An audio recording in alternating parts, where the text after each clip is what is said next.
activities?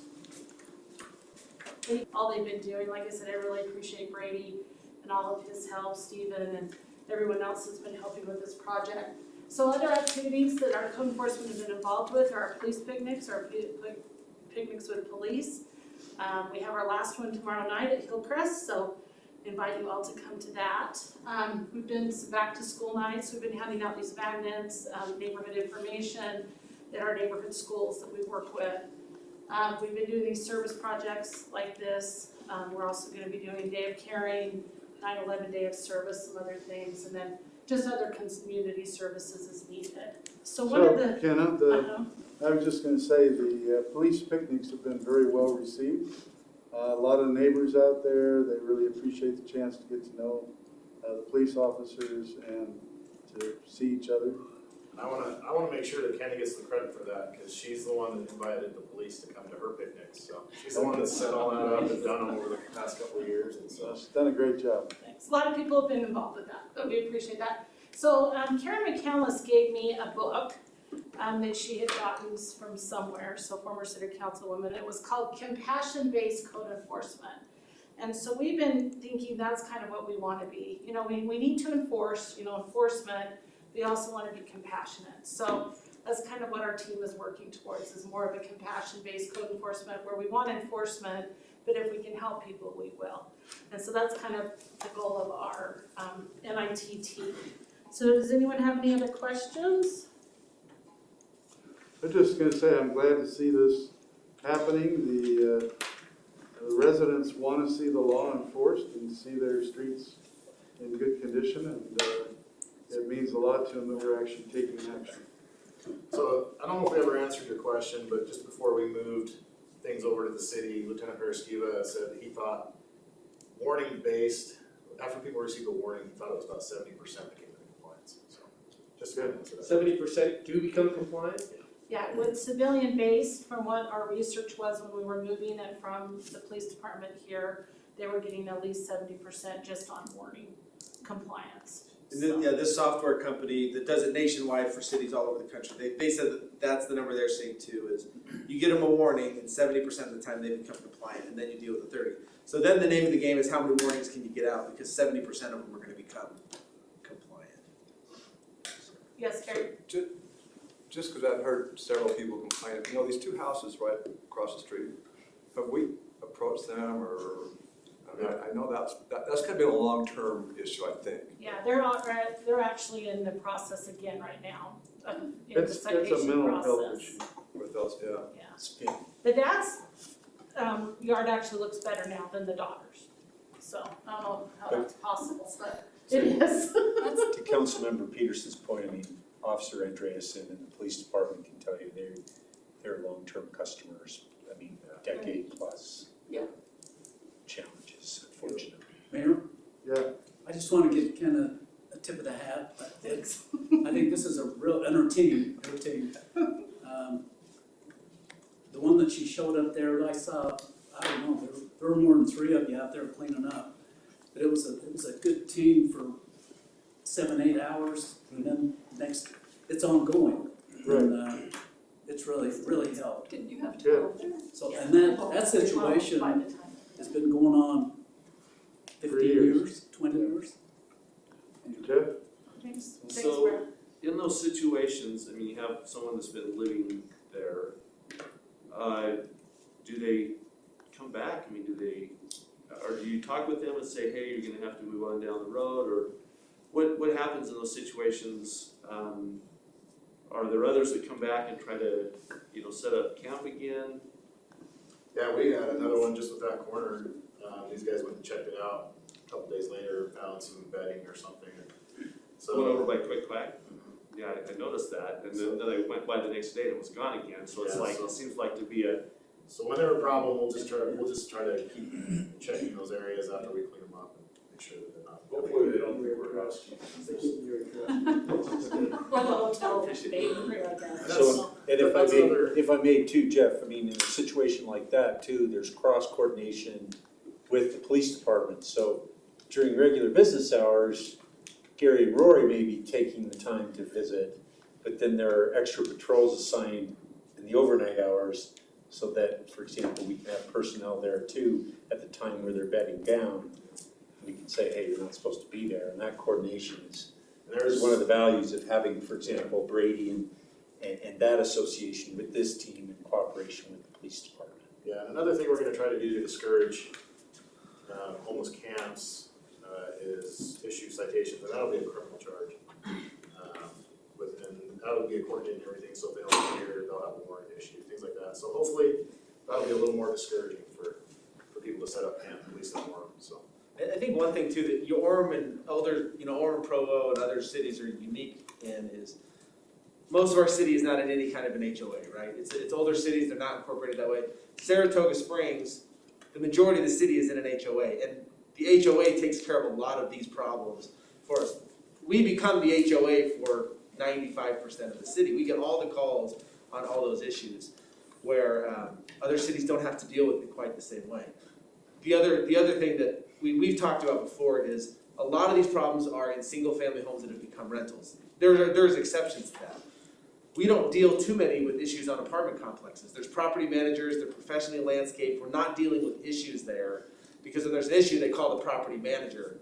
When there's an issue in a neighborhood, we get involved. And so there's just some unique dynamics to an Orem city versus maybe other cities you might hear about, or Highlands or Saratoga Springs, where they're all in HOAs. So appreciate what they do, because it's a hard job. All right, well, thank you. Thanks. Okay, thank you very much. Appreciate it, all of you. Okay, we'll now go to a presentation from our Metropolitan Water District of Orem, Central Utah Water Conservancy District Agreement. And Chris Shirkin is our presenter, and he's our public works chair.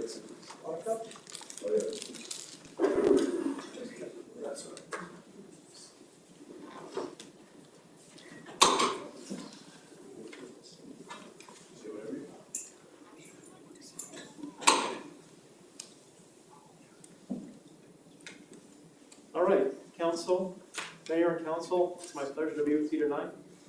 Chris Shirky, I'm the Public Works Director. I have Neil Winterton with me. He's the Water Resources Division Manager in the back. We also have Casey Shaw representing Central Utah Water Conservancy District on the back row as well. And what we'd like to do tonight is talk to you about a little bit about the history of where we've been and how we've come to this point in our recommendation to you, which we'll be giving you a recommendation to move forward with 2 agreements. But before I give that recommendation, I would like to provide some background, and that's going to require that you become familiar with some terms and acronyms that I'll be using. For example, when I say Orem, it's going to refer to the city of Orem. Metro, some of you may not know, we have a Metropolitan Water District. That's called the Metropolitan Water District of Orem. I'll refer to that as Metro. Vineyard, City of Vineyard. District is Central Utah Water Conservancy District. DACR, WTP, Donald Lake, Christiansen Regional Water Treatment Plant. I'll just call that the plant. BCA is Bowen Collins and Associates. They're the engineering firm that did our 2016 and 2021 water, sewer, and stormwater master plans. Hansen and Luce performed a study that we're going to be referring to. They're otherwise known as HAL. CWP stands for, this is a mouthful, Central Utah Water Conservancy District Water Project. So it's take the C out the front of the CUWCD, the W and the P. What that refers to is a very specific project that Central Utah has been involved with over the last how many years, Casey? Since 2006. 2006. Central Utah Water Conservancy District acquired a roughly 48,000 acre feet in groundwater. They're currently developing groundwater in the form of wells along the west side of Orem, west of Orem, and on the east side of Vineyard. Chris, you mentioned the term groundwater. I've heard of gray water before. Are they similar? No, Okay. groundwater is drinking water that you drink right out of the ground. It doesn't even need to Oh, be you said ground, What did I not say? ground with a B. I said ground. I misunderstood. If I could take this off, that would help. No, you're I'm not good. going to, okay? Thank you. Sorry, groundwater. Groundwater is different from gray water too. You're thinking of the sewer water. No, I wasn't. So we don't usually refer to that as groundwater, but that is that's sanitary. Okay. drinking water, culinary water, drinking water, potable water. A capital improvement as CIP and OMR is operations, maintenance, repair, and replacement. So we all know that when you build anything, it's man-made, it's going to fail at some point. Whatever it might be, could be a pipe, could be a dam, could be an airplane, could be a vehicle, any kind of engine, moving part, so on and so forth. Once you invest in that capital investment or project, you need to operate it, you need to maintain it, you need to repair it as needed, and eventually someday you will have to replace it. So we're going to get to that a little bit here. In the history of Metro is in 1935, the state of Utah created a local district that's very specific to what we're talking about tonight is the Metropolitan Water District. There are several types of local districts under state statute.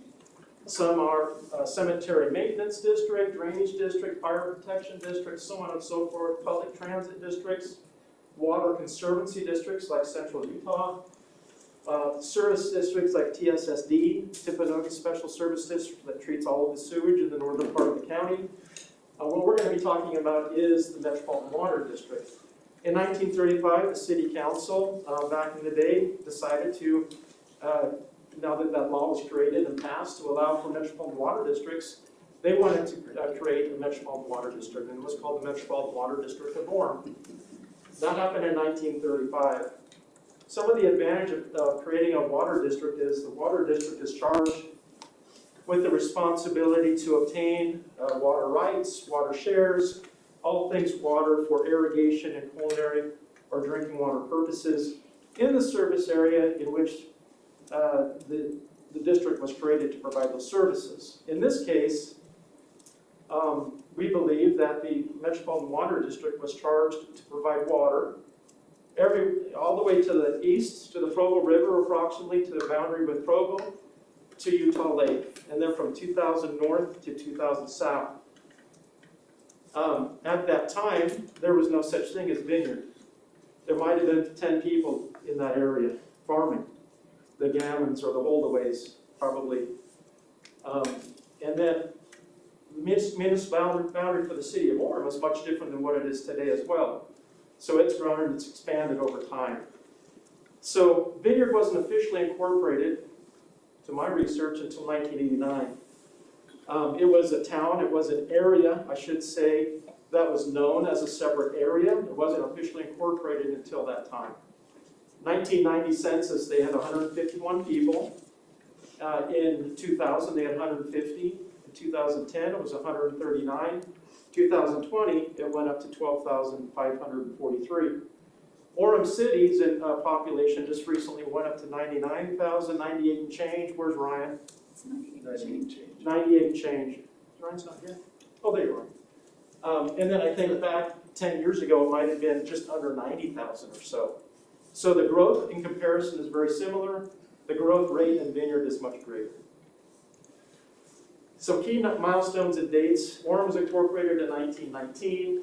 Metro was created in 1935. Vineyard was incorporated in 1989. The first Orem Vineyard Water Agreement was executed in 1991. That was specific between the city of Orem and the city of Vineyard. It didn't involve the Metropolitan Water District of Orem. And that agreement was created to basically provide for retail water to businesses along the west side of Geneva Road. I think back in the day, there was Parish Chemical, there was Geneva Nitrogen, and a few other, handful of others. So it was primarily for those, and also maybe some Holdaway. Mr. Holdaway, I think, lived on the southwest corner of 4th South and Geneva Road as well. Primarily, though, Vineyard was incorporated residentially along its main street to the west of Lakeside Sports Park. The second agreement was created in 2003. That was again specifically between Orem City and Vineyard. That focused on Orem providing additional water to businesses and residences in Vineyard. So it reached farther to the west into the city. 2007, the agreement supplanted the 2003 agreement and also included Orem Metro. In this case, it expanded the scope to include all of Vineyard, that had Metro's involvement. and had Metro's involvement. So it included all of the service area all the way out to the lake. 2011, the agreement that we currently refer to now, it's our second Orem Metro Vineyard Water Agreement. That scope is further refined and to service an area specifically south of our 400 North in Vineyard, up to 3,500 acre feet. 1 acre foot of water is more than enough for one family to live on over the course of a year. Our rule of thumb right now is at about 0.8 acre feet, which is probably roughly 250,000 gallons a year for one residential property. In 2013, the Orem Metro Vineyard and District Water Agreement was created.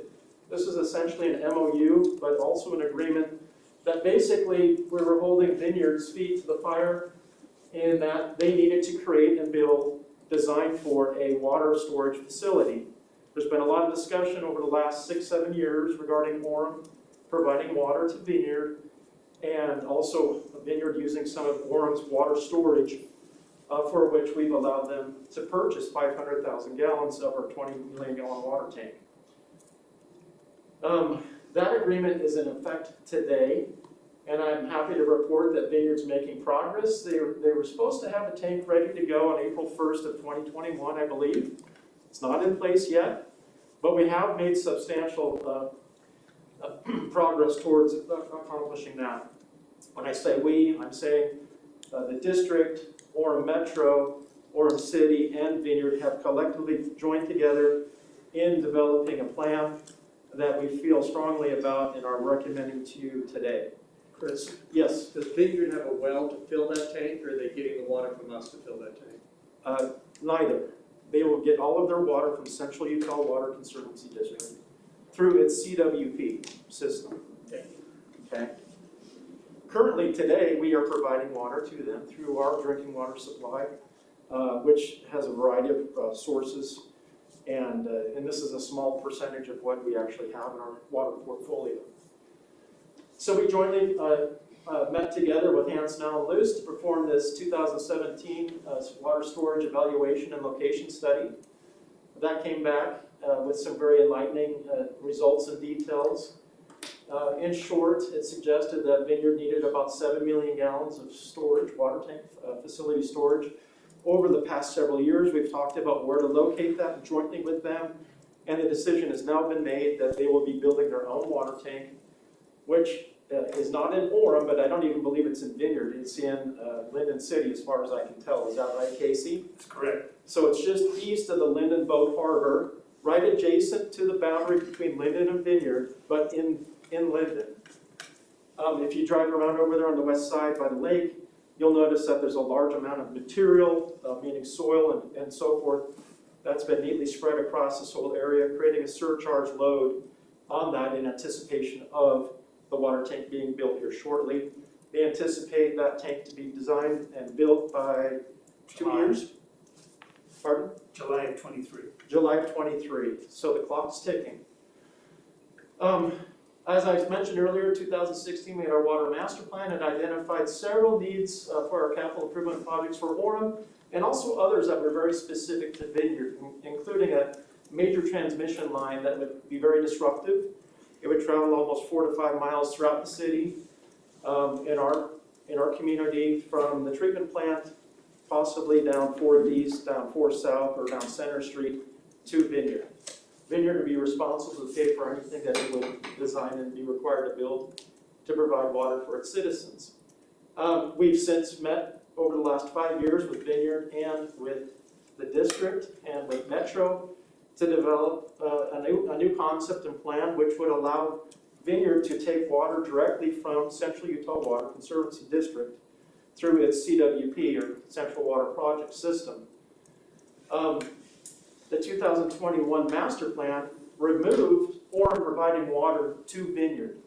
And so what we see today and what we've adopted in April of this year was a plan that included no more providing water to Vineyard, although we do today. But when the tank's built and all the infrastructure that's required to provide water to your community is completed, we are recommending that we then terminate our agreement with Vineyard and then engage into 2 other agreements that I'm going to speak to right now. There will be 3 agreements settled that will come as a result of terminating our agreement with Vineyard. One is Vineyard will be obtaining water through the district, through Central Utah Water Conservancy District. They will obtain that water from them directly. And then what we're proposing in September 2021 is that next month that we adopt a new Orem Vineyard agreement, and that Orem adopts with Metro, meaning Metropolitan Water District of Orem, and the district, a new Orem Metro District Water agreement to make this work. And this is how we foresee this happening. First of all, the Orem Vineyard agreement will allow us to have interconnect points in our communities. What I mean by that is that we'll have connections with the city of Vineyard at key locations, some of which are at their request in the event there's an emergency where they may not have a line, or a line goes down and pressure's dropping and they need to have water for whatever reason that created that necessity. We would allow our system to be opened and water to flow to their system in emergency condition. You might ask, well, that seems smart and logical, but how do you manage that and so forth? We currently have 2 of these in place right now with the city of Linden. We've never used them or operated them. We've had them in place for probably over 30 years, and they've never been exercised. So they've been there, they've been available, they've been locked, they've been allowed to turn on and off as needed for an emergency. Hey, Chris, Yes, does that go both ways? yes. Okay. It depends on how you design it, but I believe that system does. So in the case with Vineyard right now, they do have a couple locations that they're requesting, 1860 West, 400 South. That's Lakeside Sports Park, just on the west side of Orem, right to the south of, to the west of the far west entrance into Lakeside Sports Park. Center Street, Geneva Road location. So there's a master meter here, there's a master meter here at this location. This is on the northeast corner of the Maverick Station that goes out to Mill Road, Center Street. There's another one at 2150 West, 475 South. That is in Orem on the boundary just east of their development that goes around the golf course, essentially. We're requesting at least one interconnect at 1930 West, 180 South, which is in East Lake Subdivision. That is just north of the existing Lakeside Sports Park. We currently have a dead-end line that we need to connect to provide water in the event that there was an emergency. We haven't had one to date, and that's been there for over 20 years. Orem will provide the opportunity, this agreement will provide Orem the opportunity to purchase back Vineyard's portion of the shared Orem District Vineyards facility.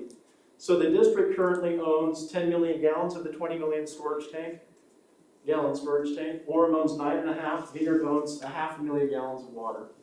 By agreement, we're allowed to purchase that back based on a fair market value, which we would need to negotiate with Vineyard.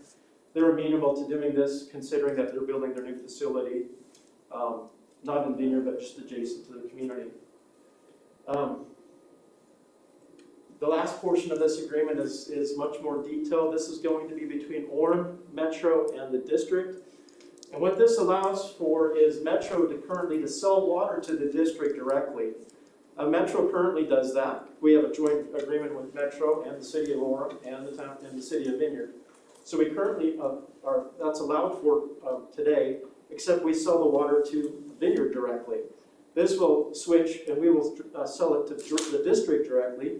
The water will be diverted at the Olmsted diversion on the Provo River, which is about 3/4 of a mile up the canyon as you leave Provo and Orem. And then that water will be conveyed to to the treatment plant, where it will be treated by the district, and then conveyed to Vineyard through Central Utah Water's CWP system. This is not Orem's system. This is really important to understand this. This water will be conveyed through their system down 1,000 east from the treatment plant, and then down 800 north in an existing pipe that they put in 10 years ago? 15 years ago, thank you. So in other words, none of this water will be conveyed through Orem City's system. It's going to be totally independent, which means that we'll have a great benefit from an operating, maintenance, repair, replacement perspective. Our system, our pipes will not be degraded. they will be able to have a longer life. Although Vineyard is committed to and has paid for its proportional share of costs, they will be removed from our system altogether. Orem will no longer convey that water through our system as suggested. Major disruptions across Orem will be prevented in the form of a large transmission line that was thought out in the 2016 master plan. That's been eliminated. And then ongoing operation, maintenance, repair and replacement, and future CIP cost sharing with the city of Vineyard will be eliminated altogether. So our relationship will be reduced to a very minimal amount with Vineyard, and our main relationship will now be with the district. In other words, we're going to provide water to them, they're going to treat it, and then convey that to Vineyard. The amount of water that has been included in this agreement is 3,500 acre feet, which is in our current agreement that we have today that has actually gone back to 2007.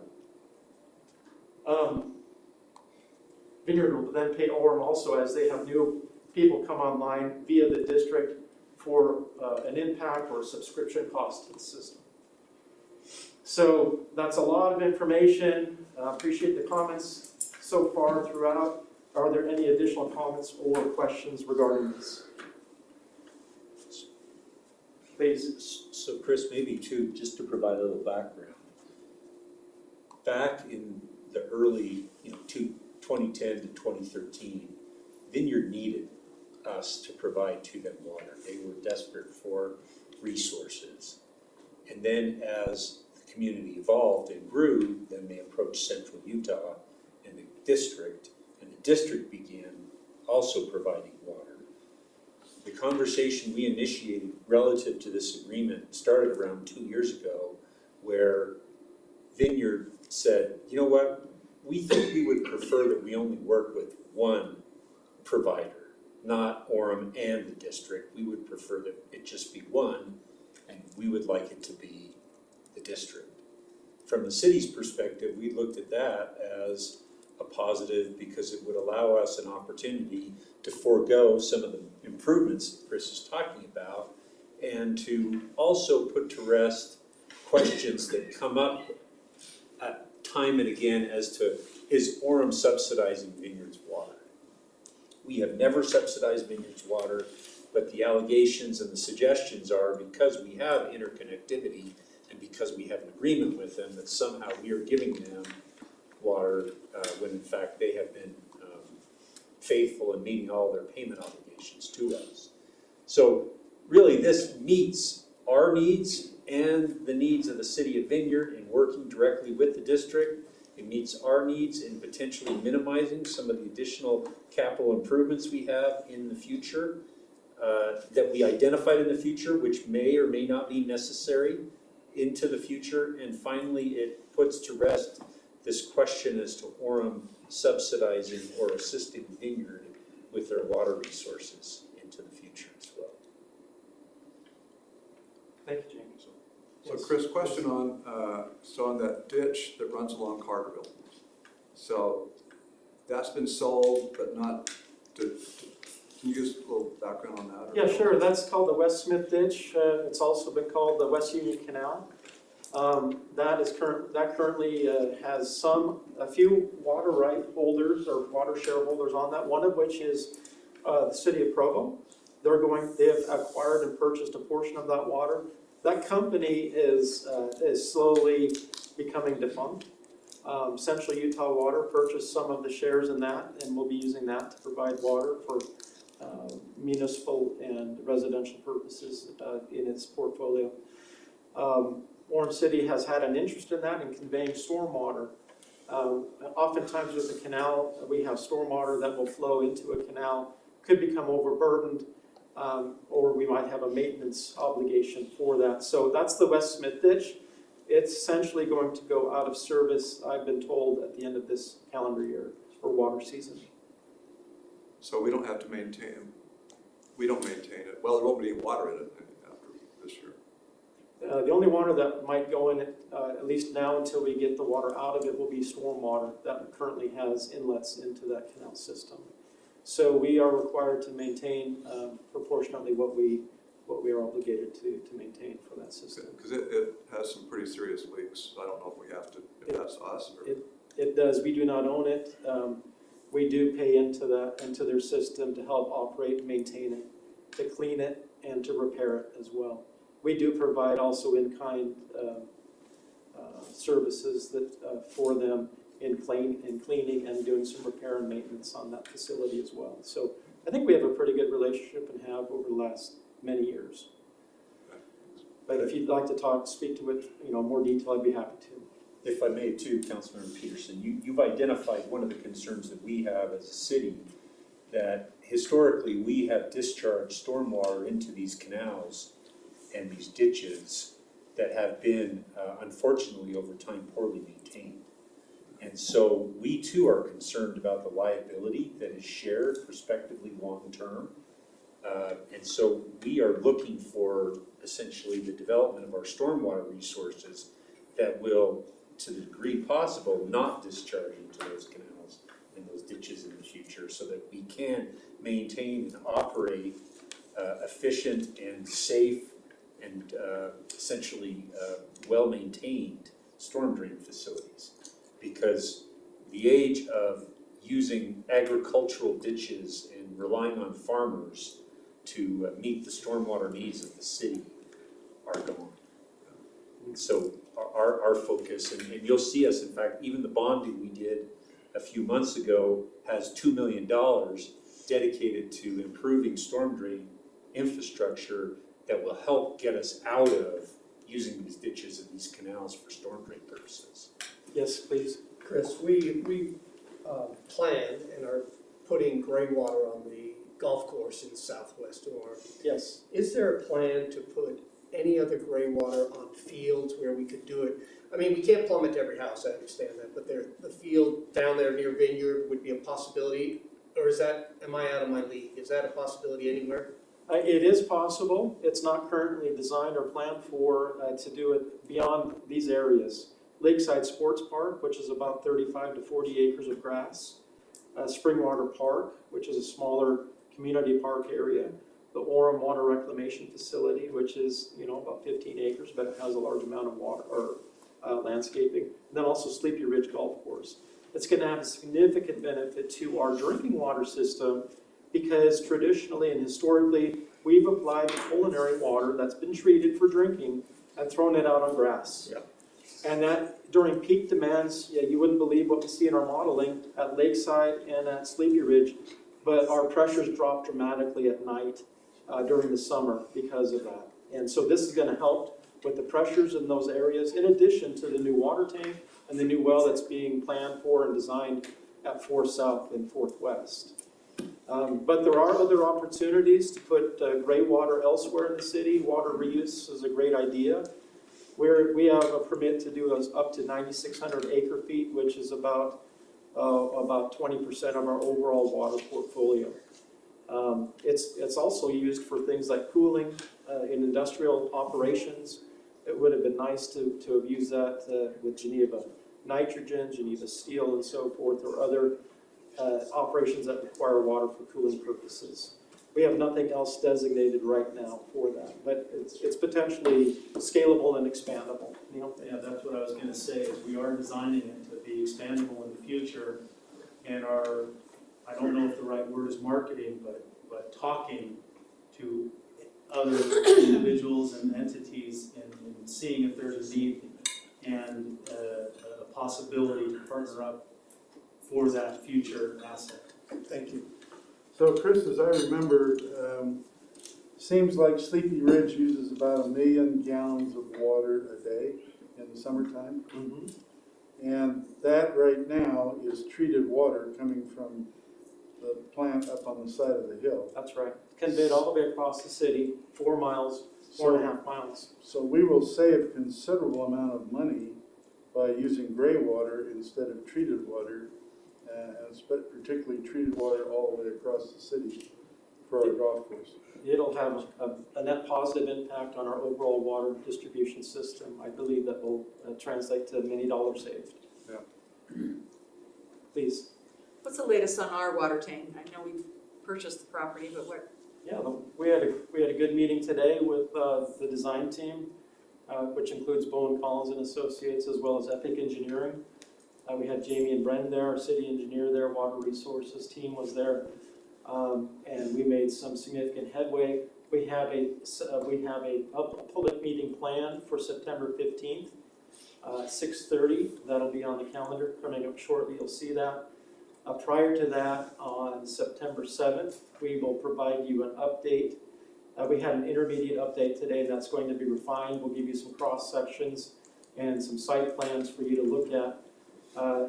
Overall, the plan is to lower the tank as much as possible, to provide drainage off of the site, so it's not going to be raised up terribly much. And there won't be an obstruction by any means. It's not going to be a playing field where you have maybe lacrosse or athletics events and things, but it'll have meandering paths that'll go through and over the tank perhaps, and then around the tank, with some benches and other places for contemplation. It's going to be more of a passive facility that's been contemplated with educational opportunities for water conservation and basically telling the history of where Orem has come from the time of Orem Metro when that was created and how the lands were irrigated, and we're going to use it as an educational area to help people understand and look forward in the future as well. Conservation will be a key component of it as well. How long project is that? 2 years. Now, I just happen to notice today there's tons of kids going to school there, Yes. going elementary. Yes. How are you gonna address that, or? That's a good question, Mr. Sumner. So there's a crosswalk at about 480 West on the west side of the entrance to the school. That's going to be relocated to the west, to 600 West. There's an existing school crossing guard there, but we're going to take that out of service during this time and relocate it and combine it with another one at a safer location. There will be students that will still come up from the east, the north, and the south at 4th South and 4th West, and there will be some special routing plans and consideration there that we will develop with our design team. Safety is of utmost importance. So on the water tank above the ground, because originally people were calling me 8 to 10 feet above the ground, so is that drastically been reduced? It has been reduced, it's been lowered, yes. So effectively, if you're at the intersection of 4th South and 4th West, and you look at that property, you will essentially see a consistent grade across the entire parcel that will somewhat reflect the elevation at that intersection.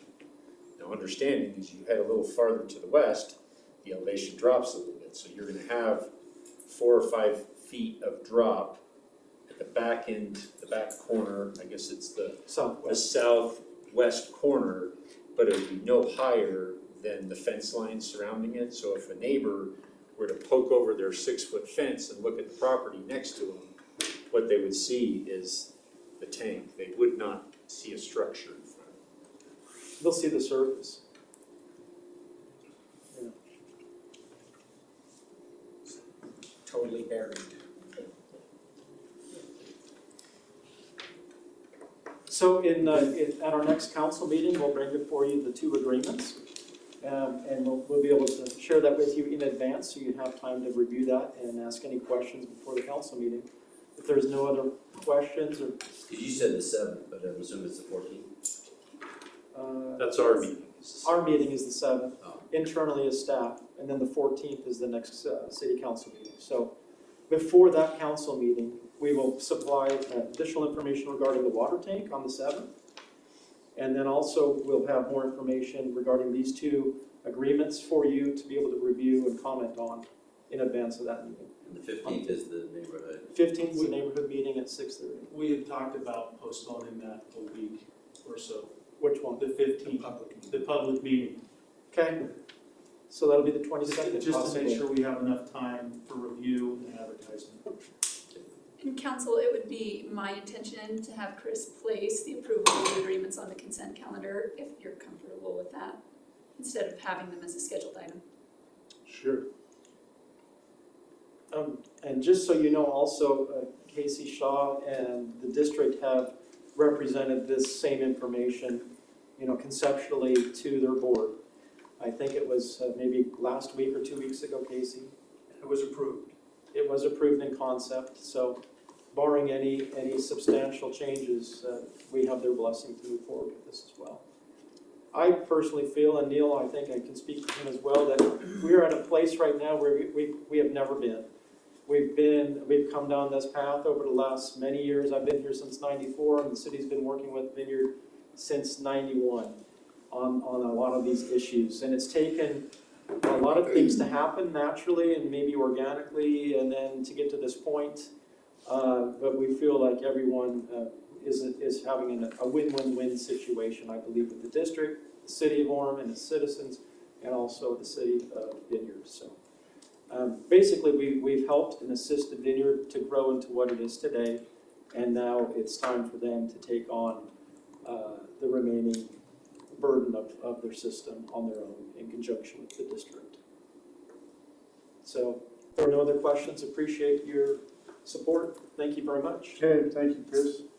We'll now go ahead and move on to a request for advisory opinion from the State Property Rights Ombudsman. Presenter is either Heather Streever or City Attorney. So Mayor and Council, we'll make up some serious time right now because this is not going to take 20 minutes. Just so that you all know, Right Development has filed a request with the Property Rights Ombudsman for an advisory opinion on the completeness of their site plan application and also on the application of the moratorium to their development. We have retained outside counsel to assist the city through that process.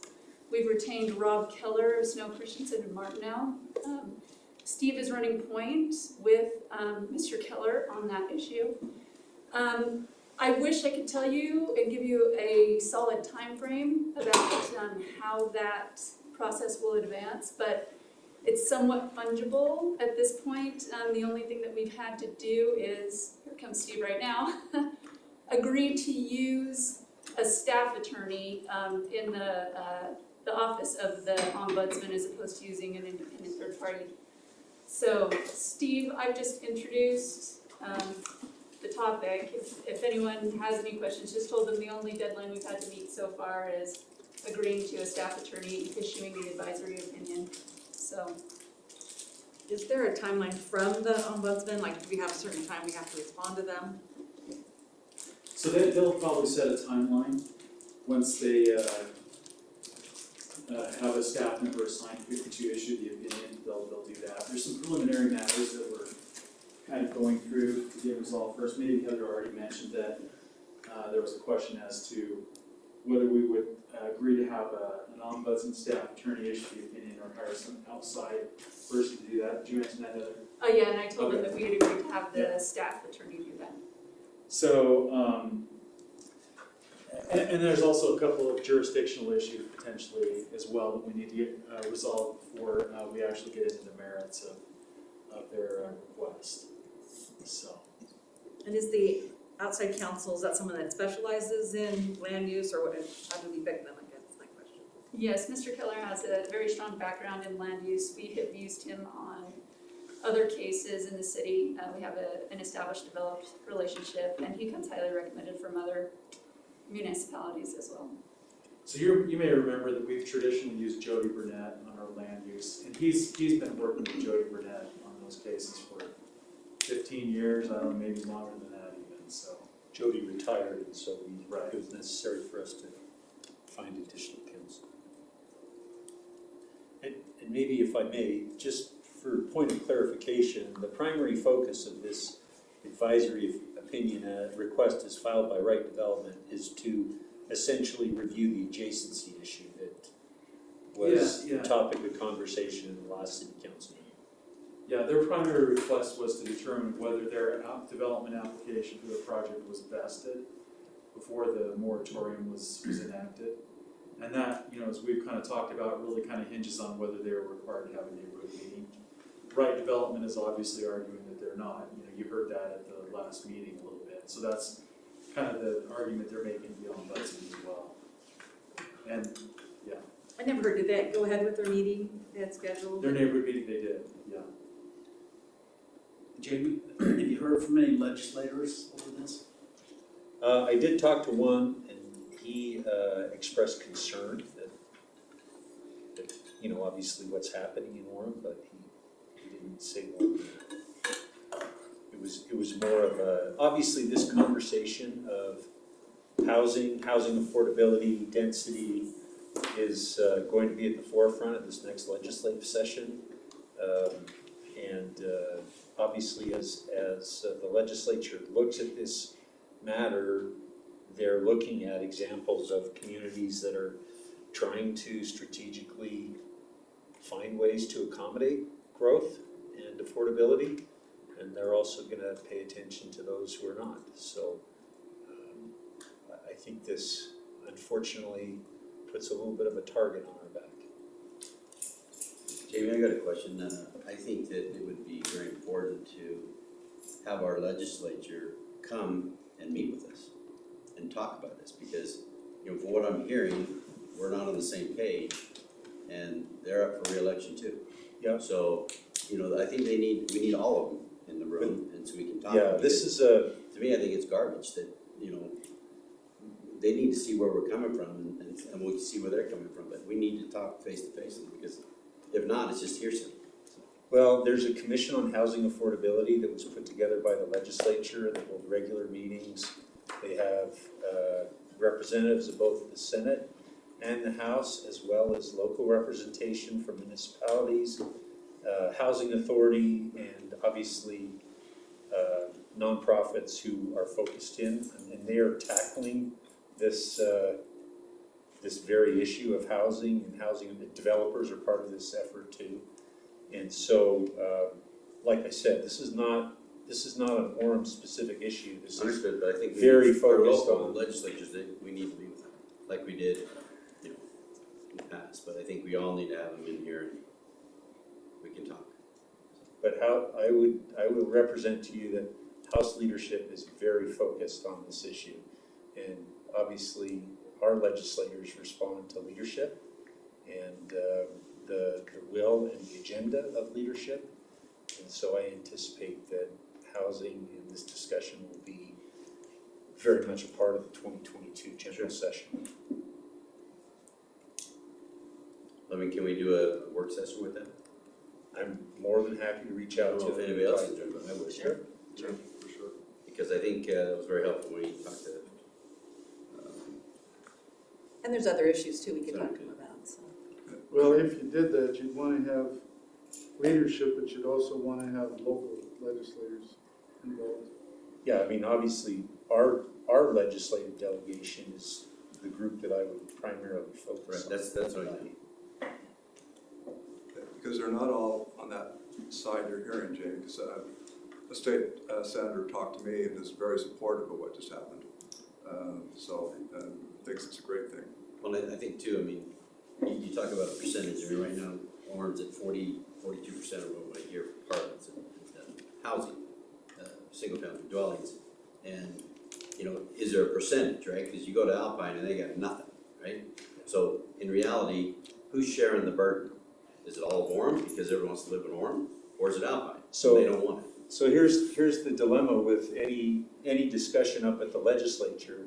The legislature is all about solving state problems and not site-specific problems. So when they adopt legislation and they amend the code, unfortunately, at times, it becomes a one-size-fits-nobody solution.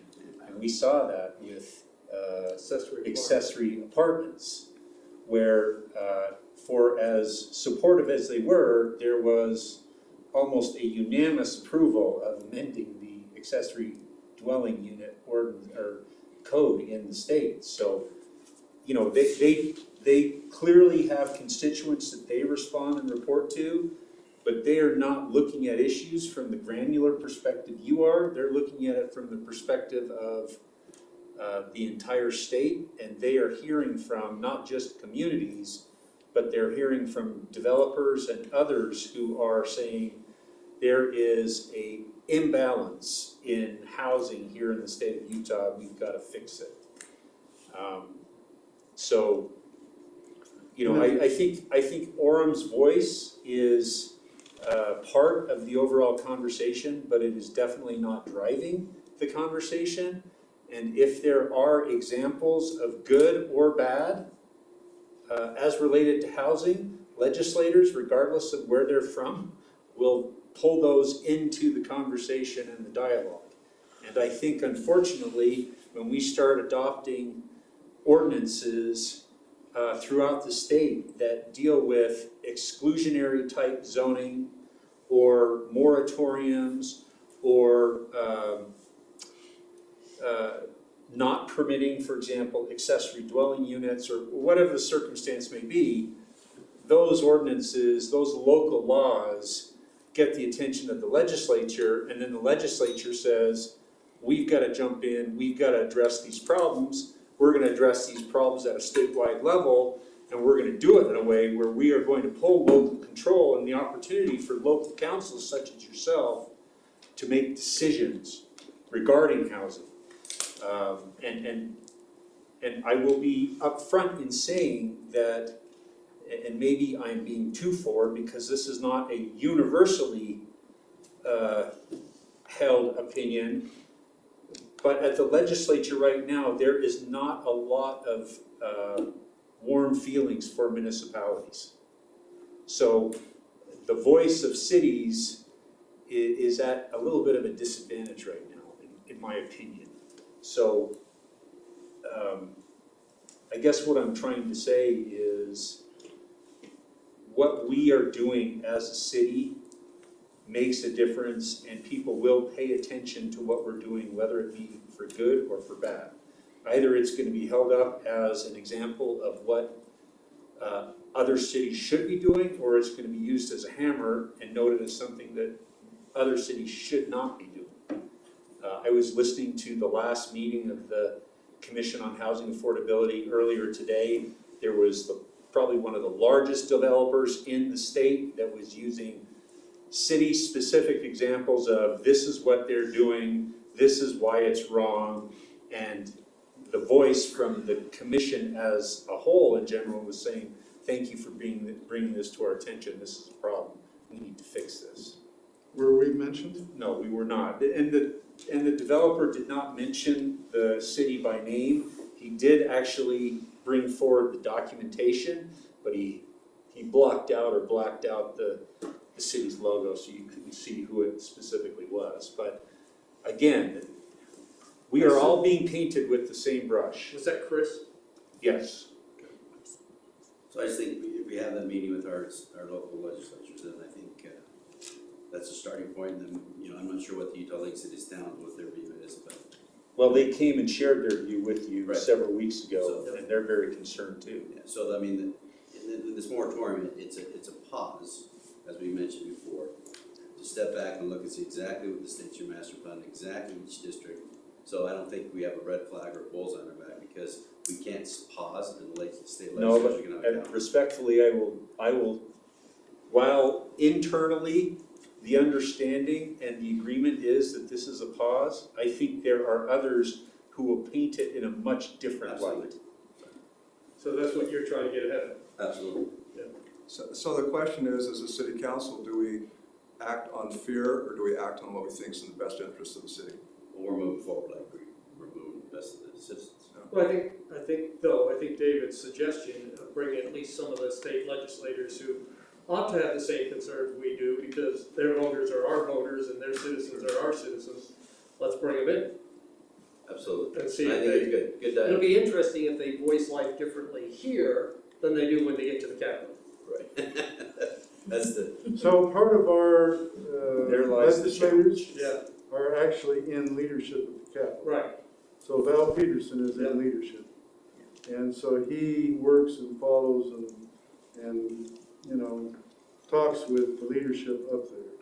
So he's an important piece. so Absolutely. he definitely needs to be here. The other thing is, we've grown 11% in the last 10 years.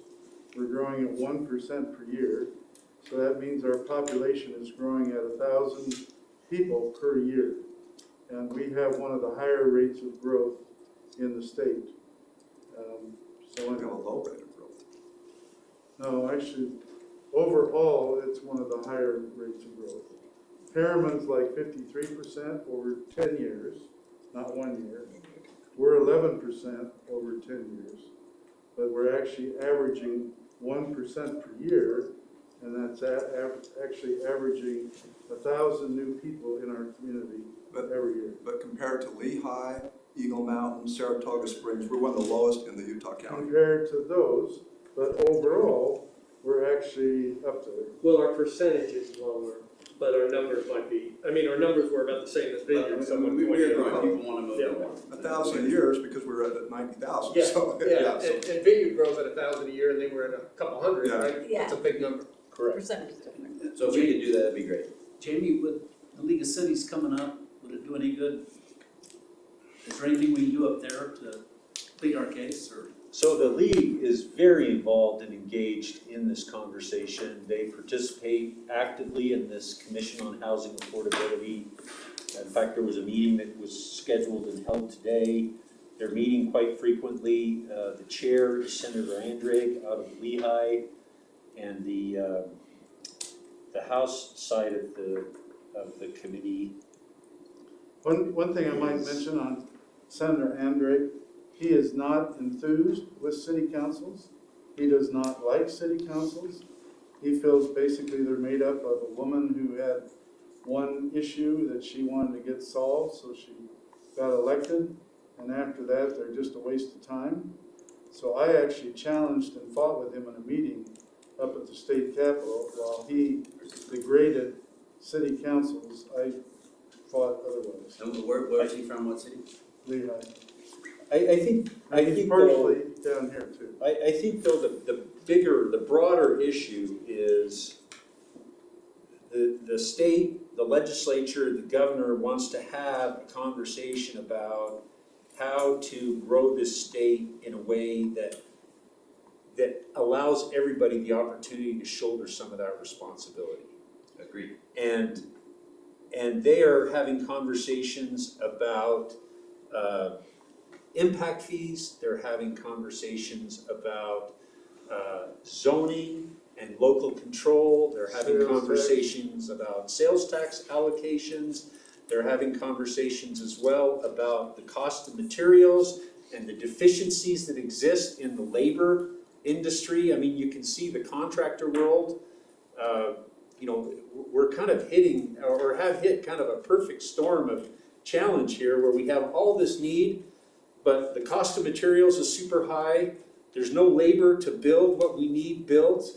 And then, of course, we also have this challenge of the perception that cities are not zoning to properly accommodate this growth in the future. Their motivations are much different, i.e., they want to go after retail sales. And this suggestion is that cities are zoning for dollars rather than trying to grow a community that obviously can accommodate retail, can accommodate commercial, and of course residential.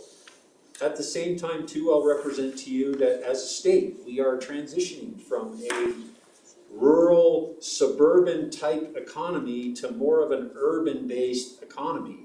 And these questions and these discussions are the very same type of discussions that they had in Denver, or that they had in California, or that they had in Phoenix 10, 15 years ago, because now all of a sudden we have become a destination for work and education and industry. So we have the lowest unemployment rate in the nation, 2.5%. and we're the fastest growing state in the nation.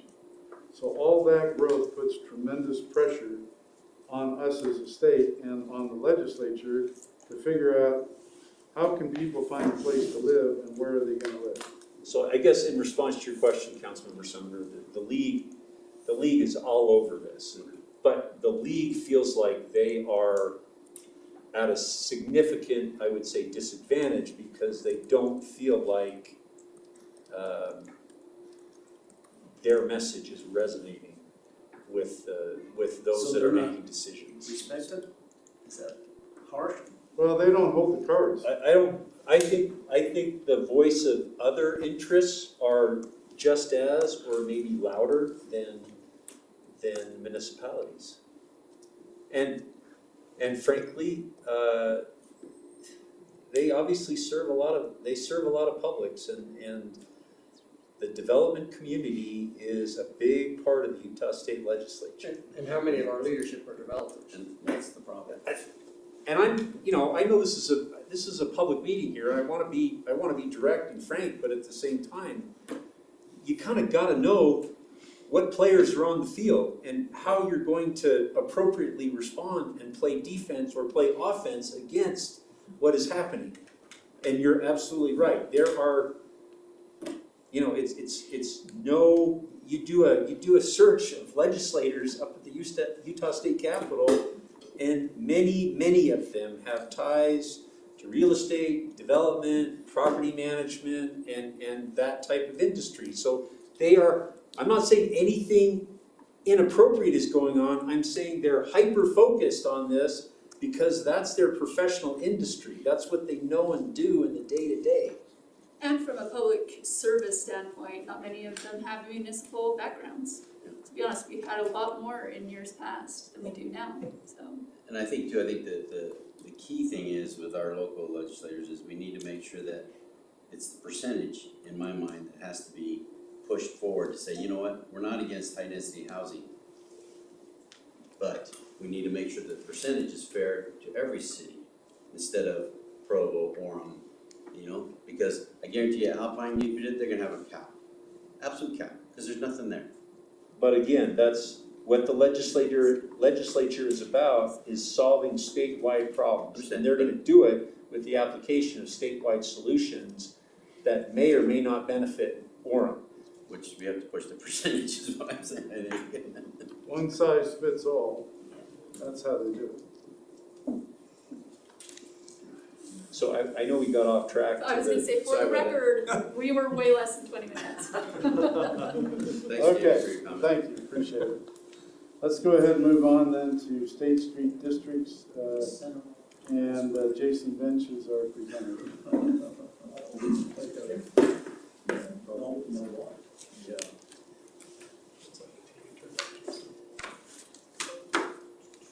You didn't hear your hand. Steven, you got the remote there? Oh, yeah, yeah.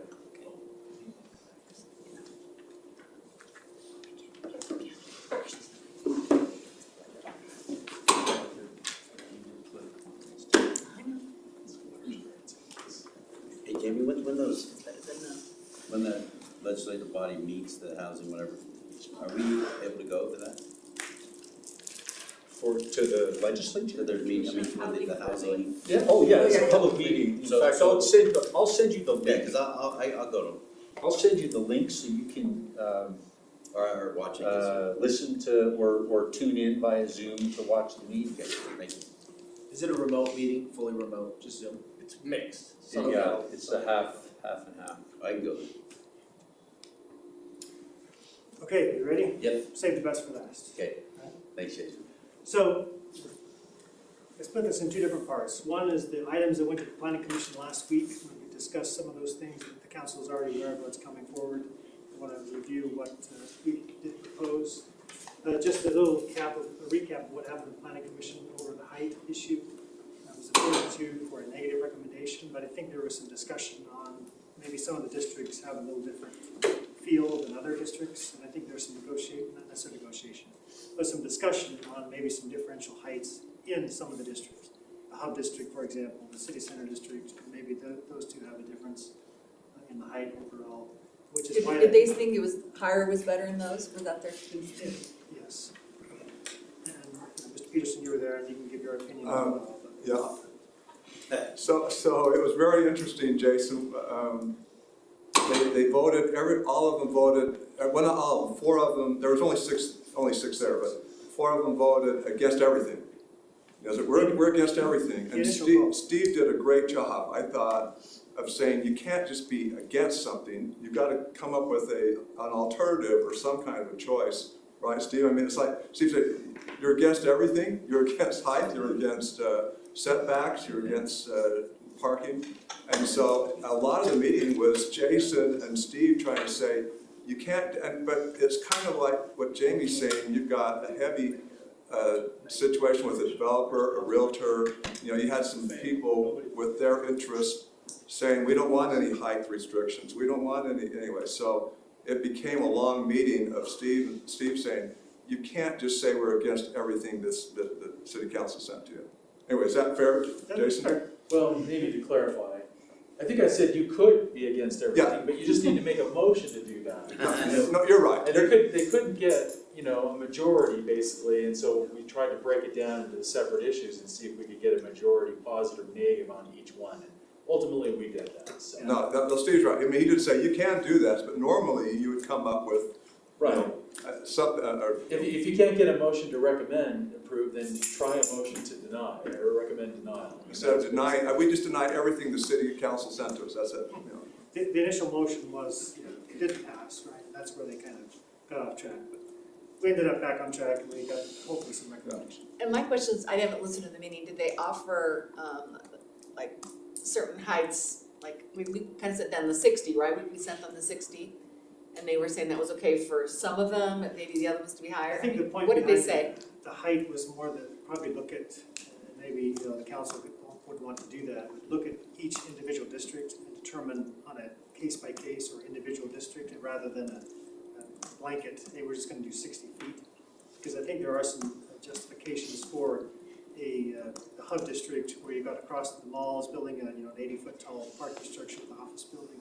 Maybe that height fits better into the hub district than it does in the north district.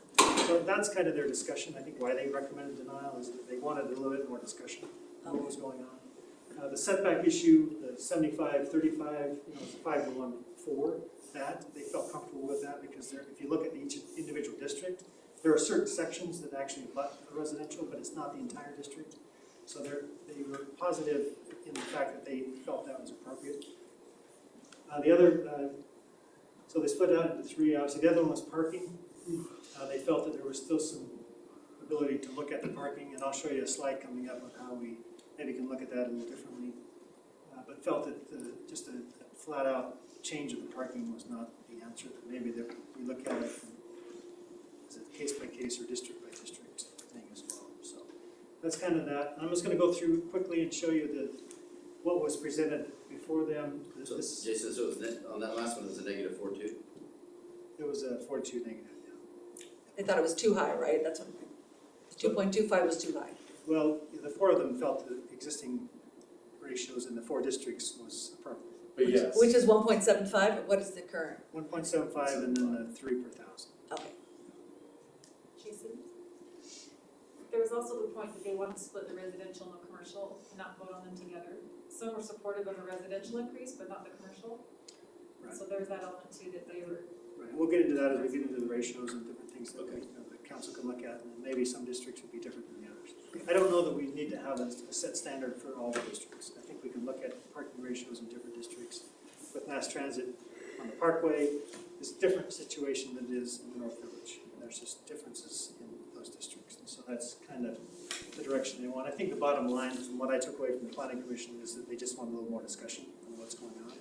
And maybe as we go back with some different amendments, that we discuss that as well. And I think that they'll come around to a point where they can agree on some standards that the council also can agree on. That's my hope anyway, but we'll see how that goes. Was there other messages, look at each district and do specific things for each district? I think that's what we seem to be messaging, that Right, I look think at the unique parameters of each and then determine that one. some of them I think would appreciate it as staff, or as council, maybe as we go to the Planning Commission in a study session, a work session, and kind of discuss. We just basically presented this as the option.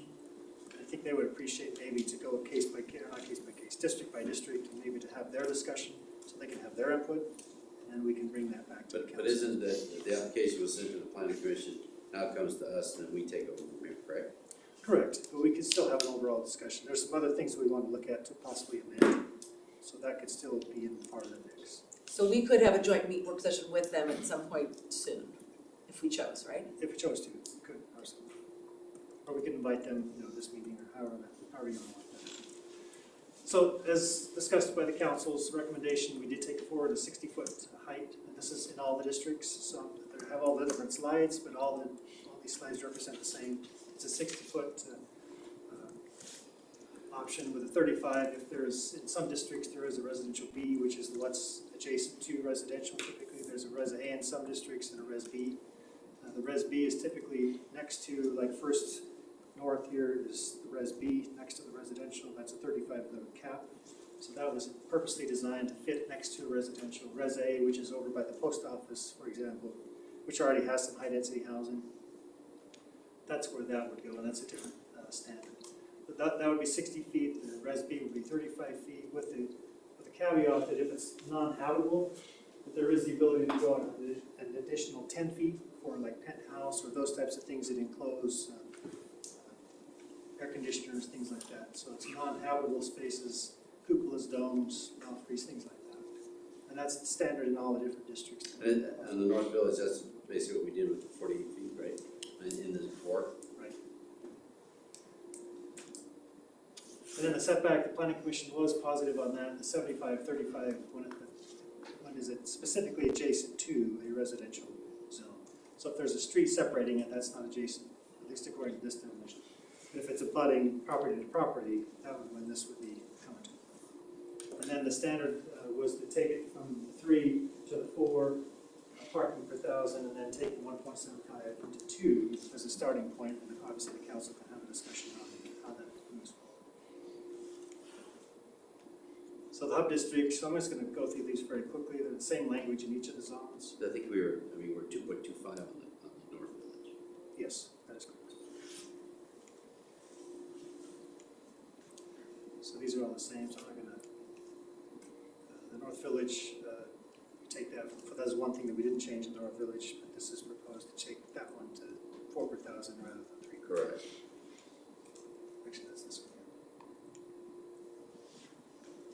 So overall, that's what's pending, right? It doesn't, so it's basically vested at this point, so you can take the time, you don't have to approve this immediately, it's a pending. So as we look at some other discussion items, which I'm going to point out some of the things that I think maybe the council wants to discuss. And then we can bring those back, go back through the planning commission process and bring them all at the same time, because these are pending now, that anybody would have to at least meet the 60 feet. With the moratorium, obviously, that's a different story. The 60 feet, 35, 75, the 4 per thousand, and then the 2 is the minimum they would have to meet if the moratorium wasn't on, because that's a moot point right now. That's something we can discuss as we move forward. Any specific questions on that portion of the amendments? So a couple of things that I want to bring forward that was in the staff report as well. The limitation on residential uses. This is the standard that's are in each of the zones. So if you look at North Village District in the core, 20% of any redevelopment has to be commercial. 80% can be residential. But I want to point out the fact that residential is not required in the district. If somebody chooses to do residential, they have to have a minimum of 20% of that development to be commercial. So Jason, I don't know if you know this, but on right development on the art lofts, do you know if they're hitting 20% commercial or 10%? They are in the arts district. They are. I know what you're saying. They're 11%. 11%? So I guess the question bringing this up is, does the council want to look at those numbers and change them? And that this is why we're here, to have this kind of preliminary discussion. Do we want to bring this item back to make some modifications? This is simply a discussion. There's nothing proposed, nothing pending. That's the question. If somebody comes in and wants to do 100% commercial, these standards don't apply. If somebody comes in and wants to do a mixed use, where we want to do residential, then they have to meet the minimum. Most developers meet minimums, they don't meet maximums. But that would be, well, they meet the minimum. But I mean, if somebody comes into North Village, somebody take out the Del Taco, they want to redevelop on that corner, 20% of it would have to be some type of commercial. With Wright, they told us a couple weeks ago that their initial approach had been straight commercial, just a bank there, correct? And we didn't allow that, is that correct? That was right during the time that we had That was a bank. pending legislation to the council. Yeah, with a these bank is districts. 100% commercial, right? Could they do that there today? No. Okay. Oh, yeah, they could. If they want to do that, they would have to meet the Other minimum standards. stores. Okay. Sorry. Jason, do you know why the arts district has the 10% commercial where the other ones have 20% in their core? So parts of them, we wanted to focus on majority of those to be residential. Because it was in our district, we had the Sarah, we had some other things that we wanted it to be more of a residential feel. Okay, so just the feel of that district is why that one was lower. And I think it's important to note too, that some of this discussion was generated by the public meetings, the open houses, the comments that we collected via the community outreach efforts that we had in place. So we tried to shape and form these consistent, obviously with planning principles, but also with the will of those that were participating in this process. So Jason, have you gotten any feedback in the whole State Street master plan process from developers on the 20% minimum commercial, if that's acceptable or workable? So Ryan and I think a couple others went to Bountiful, we've done some other project, talking to developers as we were doing this, and between 10 and 20% is kind of their optimal, because if you require more commercial than the residential, and together it doesn't pay for itself, it's just not. But they felt like they could meet 20%? So typically, between 10 and 20%. The reason we did 20%, like in the core or the hub, is that is predominantly, a commercial corridor. We wanted to maintain at least a sense of that commercial, even though the residential would bring, shoppers and other things. Because commercial is not a high occupancy type situation. I mean, commercial is a stretch to get the commercial in. But yeah, part of the 5.5, the State Street is 5.25 miles, I believe. And back when we were doing the master plan, I mean, to maintain that level of retail on that whole corridor, you were getting obviously piecemeal as it goes down. So the idea was to focus the density of these 5 districts, allow some residential, but also maintain some of that commercial aspect as well. That was the whole point of this split as we went forward. So I guess my question to the council, is that something we want to discuss? Is that something you want? I personally think everything should be on the table, land use and everything in those districts. So that's what we're doing. We're trying to get it right, and let's make sure we dissect everything, every district, and make sure we get it right, because I don't want to do it again. So when you say land use, define Different land uses of what can be in the problem that in those districts or whatever. I mean, I talk about the subway over here, here in this hub or the city center district. If they remodel, they've got to put something on top. That's not what the vision of. But and I don't disagree, but that doesn't speak to the mix, that just speaks to for example, minimum floors or requirements that are different. One of the things I wanted Jason to do today was, as we start down this path of discussing these districts, making aware of where there are differences within each of the zones, so that you can gain kind of a 20,000 foot perspective as to, these are some of the things where differences do manifest themselves along the corridor. One of the areas where there is differences are in these kind of limitations that we have on residential uses. Some of them is a 20% commercial requirement, some of it is a 10. We're gonna talk about the number of floors. Parking is an issue, setbacks are an issue. We've already talked about building heights.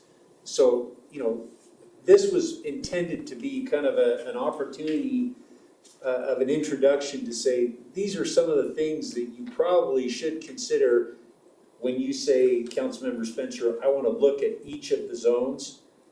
These are kind of the big rocks that are in the zones and that essentially could be different across all of the districts. So I want to bring your attention to what I think, or we as staff think there might be some issues, and we want to resolve those as we go forward. And one thing I think it's important to remember is that we have tried to determine, to be strategic about where we put high density. And we've looked at high density being put in the 5 districts along State Street, where you have a major road there, you have commercial, so you can put in a mixed-use facility. So this is not just looking at this and saying, we're gonna put, big commercial in here. This is really where we're looking at putting high density. So we're keeping it out of the neighborhoods. So on 8th North, North, 1600 North, there are prime pieces of property that are coming up for sale.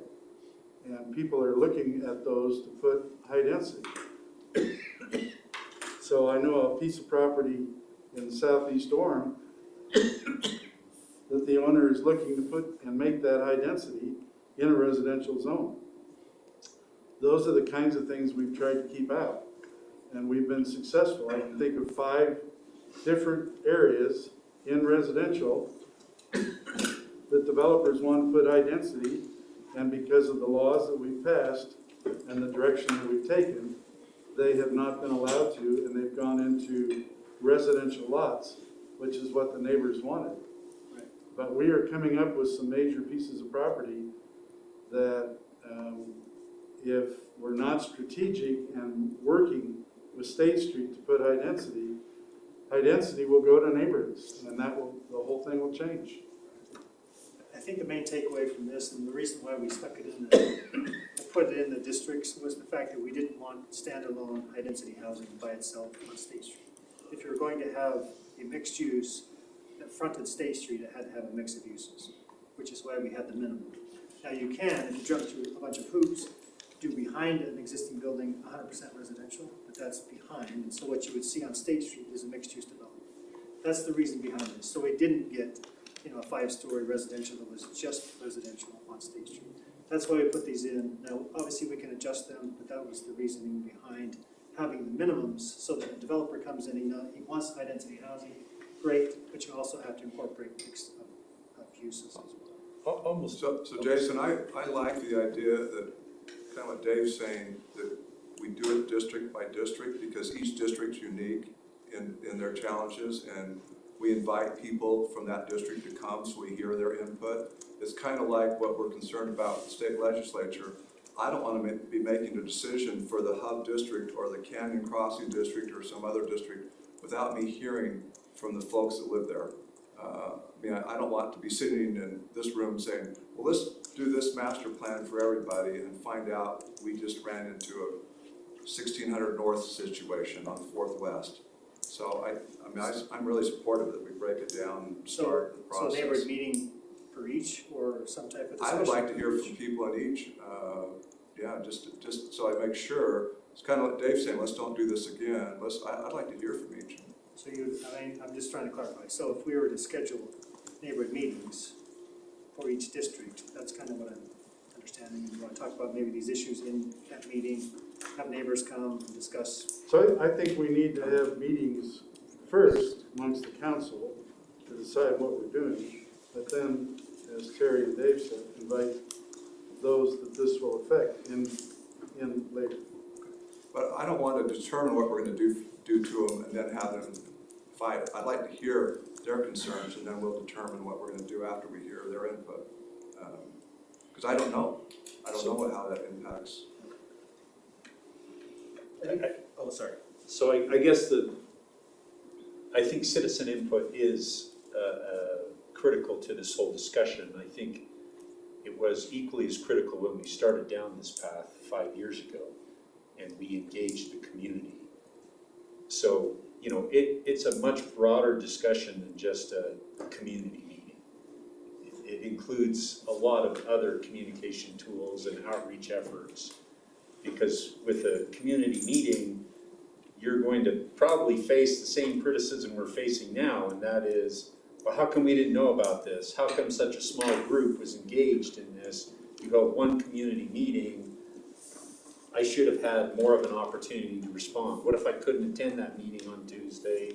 Is there somewhere for me to, you get what I'm saying? So it needs to be more comprehensive than that, which is the path that we went down back in 2015 through 2018, and you're talking about doing the same thing again, is what I'm hearing. Jerry, just having been involved heavily in the communications that happened 5 years ago, the zoning along the major road through the city is not just a small pockets of people discussion, right? This is the same State Street that impacts people in the entire community. So to say every neighborhood gets to decide, just let's hear from just them, well, I probably would be on it because I live close enough to State Street, but for somebody else, it's their State Street too, and what happens there or doesn't happen there impacts their neighborhood on East Orem and West Orem. So it'd be difficult to just say, hey, we're just gonna hear from these pockets and kind of close the communication to the rest of the community. Steve, if you're on 400 West, that was your neighborhood. Oh, of course. So if you're on the Arts District, if you're in the Hub District, and there's a high-density apartment going across the street, that is your neighborhood. Correct. They have the right to understand the master plan, what's gonna happen. And in all due respect, about this 5 years ago study, when we had a list of everybody that was on the study that was shown a few years, or maybe a year ago, my wife and my name was on that study. I didn't have a damn thing to do with it. I went to one meeting and signed my name, and all of a sudden I was part of the decision making. Go, what? But you were part of the process. No, I wasn't. I went You signed to the your one name on a meeting. meeting form, but- so you attended a meeting. But I attended the meeting, I was supposed to hear more about it. But Jamie, go up and down State Street and ask the people and the businesses, But how what many let me finish, please. How many of them are happy with the master plan?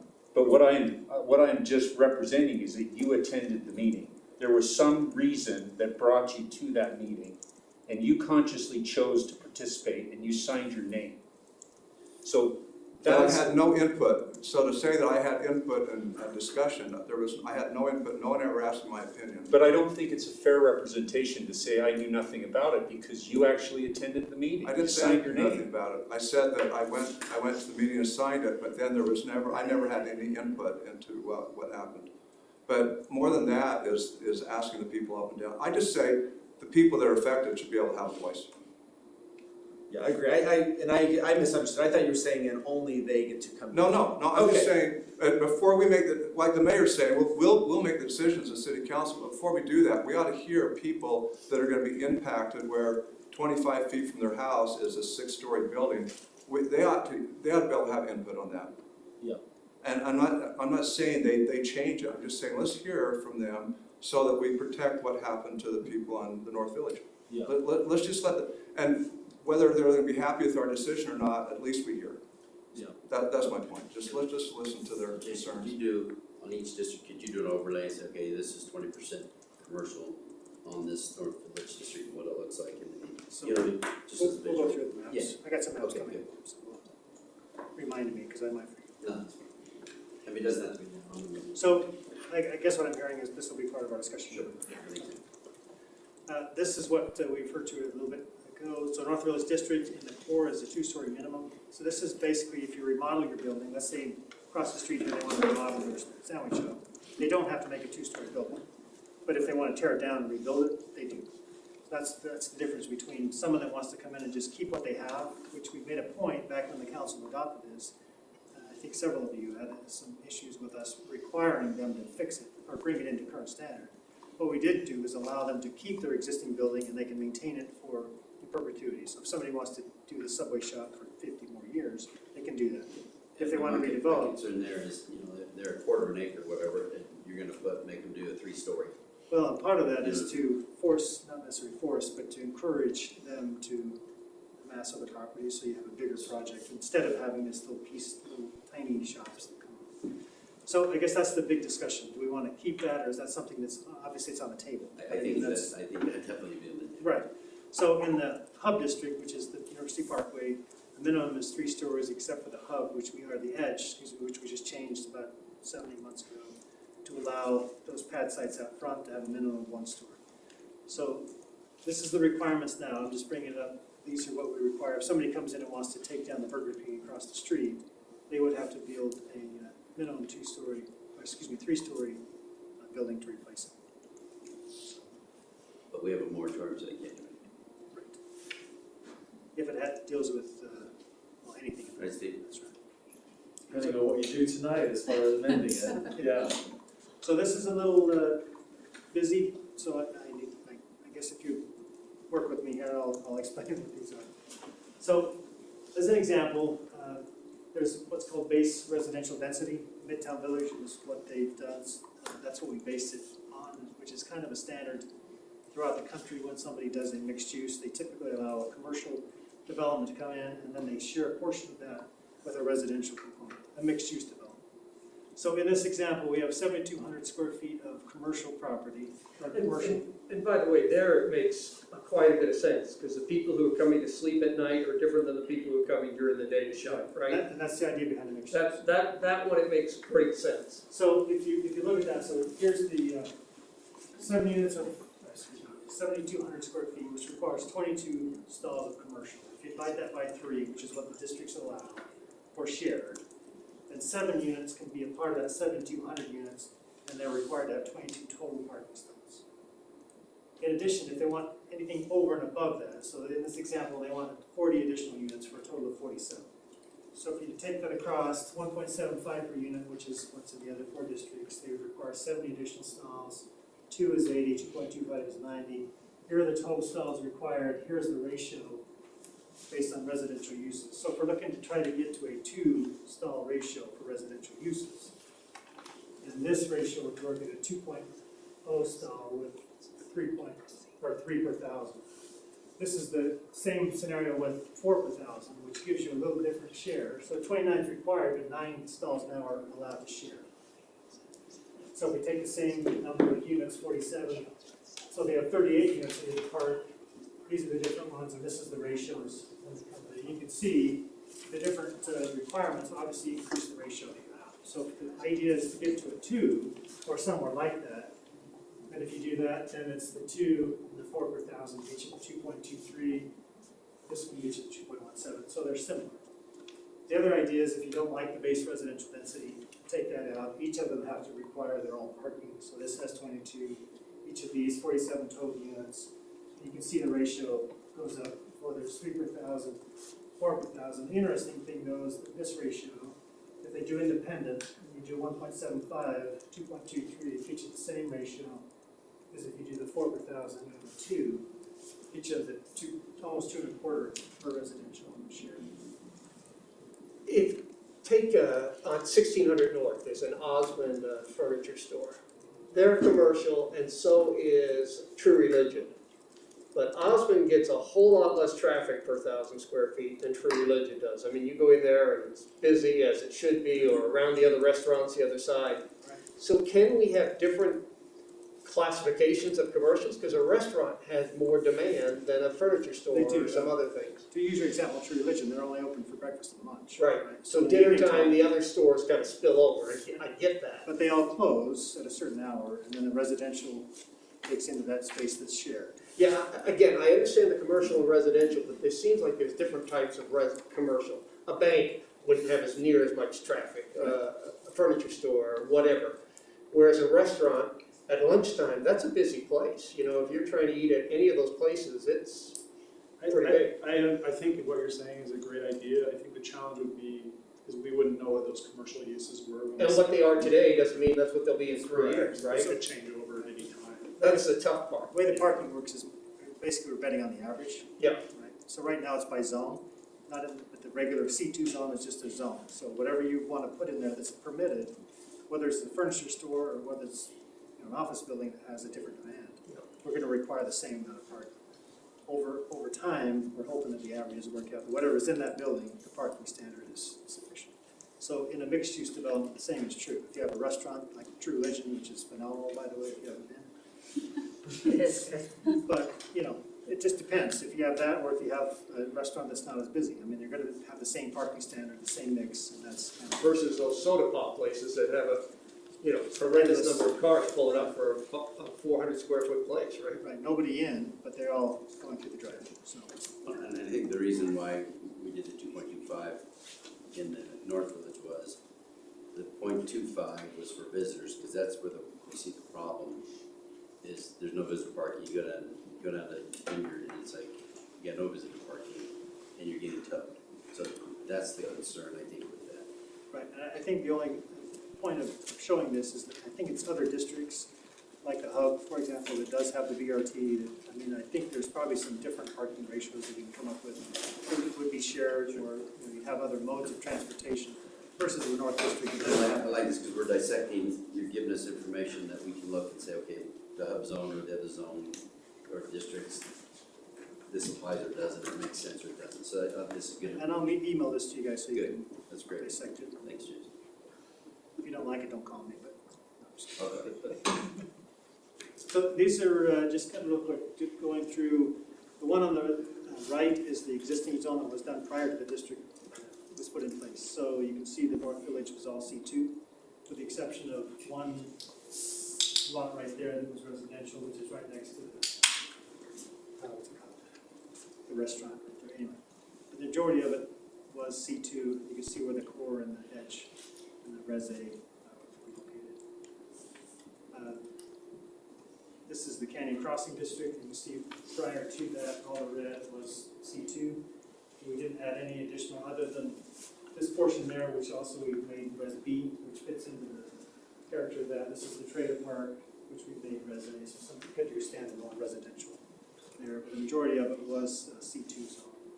So the question I think Mr. Spencer had is, Was the boss? does that make sense to stay that Orem in? Just to, when this went through, this property owner requested that they be included in the district, which is why it went through the process and had. Yeah, and that's my concern right there. So that's something we'll discuss. Sure. This is the city center district. You can see the majority of were different commercial properties. This was zone residential, even though it's city center. So that was put into the civic. The majority of all the property was part of the commercial zone prior to the districts. Arts district was the same, except the R65, which is city school district with a few homes around there. The ones on the north were put into the res B, so if they ever want to do, or res, I guess, want to do any residential, they'd be at max of 35 feet. And Jason, basically that res B is basically, the max they can do is a townhouse, that's the maximum type density they can. 35-foot max, no stacked. And then the hub district, which was obviously all, with the exception of one PV zone, which was the high density project that's down there now, was all commercial. Well, and you also left out the current business park there on the right side of the border to single family homes. Oh, yeah, we did. So that kind of is a buffer between single family already, so it would remain unchanged. So I guess the question, we've pretty much discussed it a little bit tonight. There's going to need to be an overall, many methods of, I guess, incorporating and trying to encourage people to be a part of it, whether it's a neighborhood meeting, some open houses, probably do some mailers, some online forums as well to get people involved in the next few months. Any other ideas or how we want to proceed as far as involving citizens? I do like the idea of a joint meeting with the planning commission, because I think, we look to them to do a lot of our vetting and due diligence, so I think it'd be good as soon as we can to at least brainstorm, come up with the best ideas, hear them, they hear us, and I don't know when we can set that up, the next few weeks, month, I don't know. But I'd like to bring them in, there's people on there, I respect their opinions, and I certainly would like to hear what they say. And, it's an important committee with the city, and they obviously have some opinions either way. So I don't know if that'd be at this meeting or a separate meeting, I don't know, what do you? I could meet on a Saturday if it's difficult. I think they pretty well drawn a line in the sand. We don't agree with those guys, so I don't know what value comes from it, Debbie. I agree. I don't think there's. Well, because they're our planning commission, and these are They've already- citizens. They've already given their opinion, and we know what their Well, opinion what is. I heard from him is they had some ideas on the different ones related to maybe this one would be a different height than this one, I'd like to. Or maybe they can write us a letter what their recommendations would be. Because I don't think it was just all no, it sounded like they, depending on, it sounded like they didn't want to do a blanket thing across. And that, I'd like to hear their specific. Well, I don't think we're doing a blanket thing across the thing, I think we're taking each district and we've got their votes and what they want, and we'll figure out what we want to do. Debbie, it might be good for you to go to the planning commission meeting during the public input and. Happy to do that, yeah. Because they're pretty good at responding to people that come and do the public input. So I think if you went with a series of questions at the planning commission meeting, they would probably address some of your concerns. Sounds good. It would need to be in a work session, though. We don't allow public comment just as an off-topic type. Any other comments, questions? That's pretty much all I have, Mayor. Okay. Thanks, Jason. All right, thanks, Jason. Looks like our meal is here, so let's go ahead and have a prayer. Tom, would you mind doing this prayer? Of course, thank you. Father in heaven, we find ourselves in pleasant surroundings, and we thank thee. We're grateful for the safety of our police officers in the last couple of days as they responded to many dangerous situations, but particularly one that made news. We're thankful for the food that's before us and those who arranged for it. We ask a blessing to be upon it. Help us to conduct our business with dignity, we pray in the name of Jesus Christ. Amen. Hey, Jeff, so do you have somebody for the prayer and the pledge? Do you need a vote? Jody? Okay.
So, Okay, well, we have a contractor, like, ready to submit the application. But the contractor's like, sometimes they take like 2 weeks to review it, and I'm like, oh.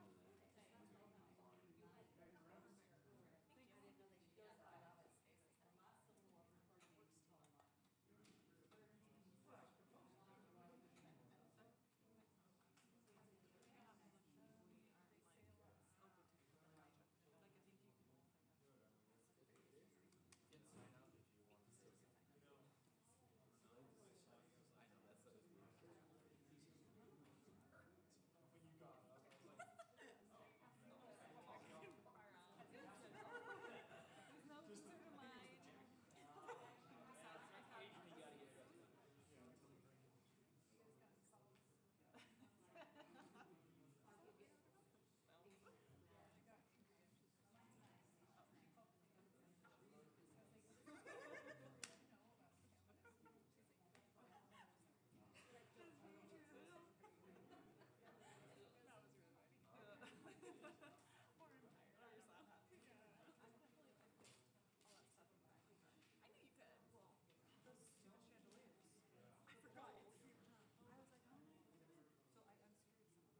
No plastic. We're 6 feet away from us. Except for us, we spend each other. That's all. It's fine. We spend enough time together.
We would like to welcome everyone out to our city council meeting this evening and would like to call this meeting to order.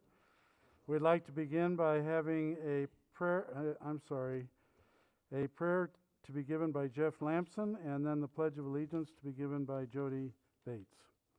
So we'll start out with Jeff. Our beloved Father in heaven, with gratitude and in humility, we humbly bow our heads before Thee and express our love and appreciation unto Thee for all which Thou hast blessed us with. Father, we're so grateful to be able to live in this beautiful city, to live in this beautiful valley surrounded by mountains and surrounded by wonderful neighbors and friends. Grateful to be here together as citizens and fellow citizens. We ask of thee, Father, to be with us as we are together, that we might have thy Holy Spirit to be with us, to guide and direct those actions which will be taken this evening. We pray, Father, for those who work so hard to keep us safe, our first responders, and those who serve in the military. We pray that thou would bless each of them and their families. We pray also, Father, that thou would bless those in our community who are less fortunate or who are going through difficult times, that they might reach out unto thee to seek thy help. And we pray that thou would help us as community to know how we can reach out to them and to lift their burdens and to strengthen them as our brothers and sisters. Father, we pray now for thy Spirit to be with us, most humbly and gratefully in the name of Jesus Christ. Amen.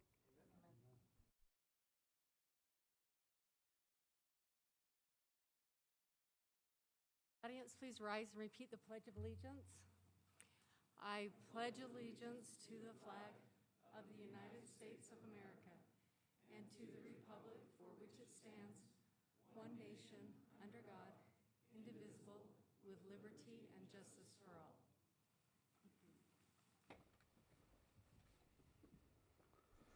I'd like to make mention that per the CDC's request and per the governor's request, that any people within this room who cannot social distance 6 feet away from another person wear a mask. We have a box of masks in the back, but we would request your compliance and help with that.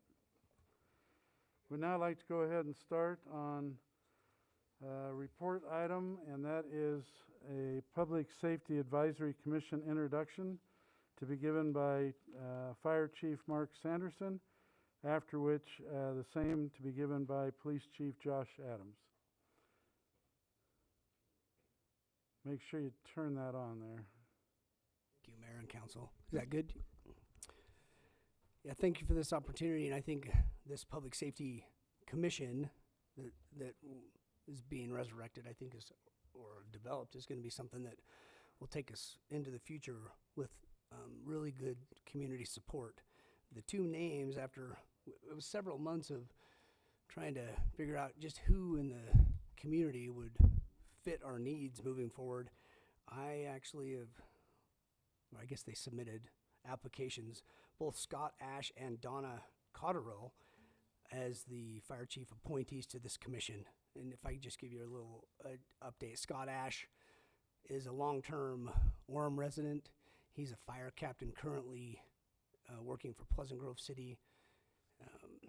He's one of those guys that he'll speak his mind, he'll stand up for the community, he's well vested in public safety, and I think he'll add a lot to this first committee.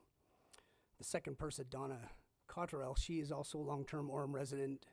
She is a current employee at the Utah Fire and Rescue Academy, so she's well versed with fire service, as well as she spent some time with Provo Police Department. And so those are the two names that I bring to you as my appointees, and look forward to this commission taking place. Okay. One thing maybe I could just mention to those in attendance is we're forming a Public Safety Advisory Commission, and we're taking 2 appointees from our fire chief, 2 appointees from our police chief, and 3 appointees from the city council. So we'll have 7 members on the Public Safety Advisory Commission that are residents within the city. Police Chief Josh Adams, go ahead. Thank you. It's good to be here tonight. From the police department, the 2 people that we have commissioned for this service, the first one is Abril Lopez. Abril is a relatively young citizen in the community. She's 20 years old, born and raised here in Orem. Her family's been involved in community service and so forth for a long time.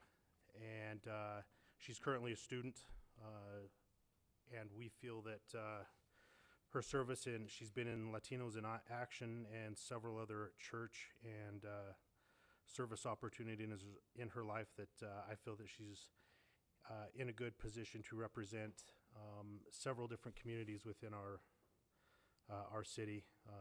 We have a large youth population, we have a large population of students, and a wonderful population of Latino people, and she is anxious to represent them all on this committee.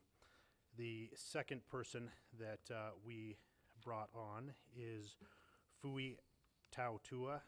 He's also a lifelong, well, not a lifelong, he's from Samoa. He's been living in Orem for approximately 20 years. He is involved in IT as a professional, and has been involved in church organizations, scouting organizations, and so forth for a number of years. He was one that was, he didn't actually express any interest in it. He was one that we recruited.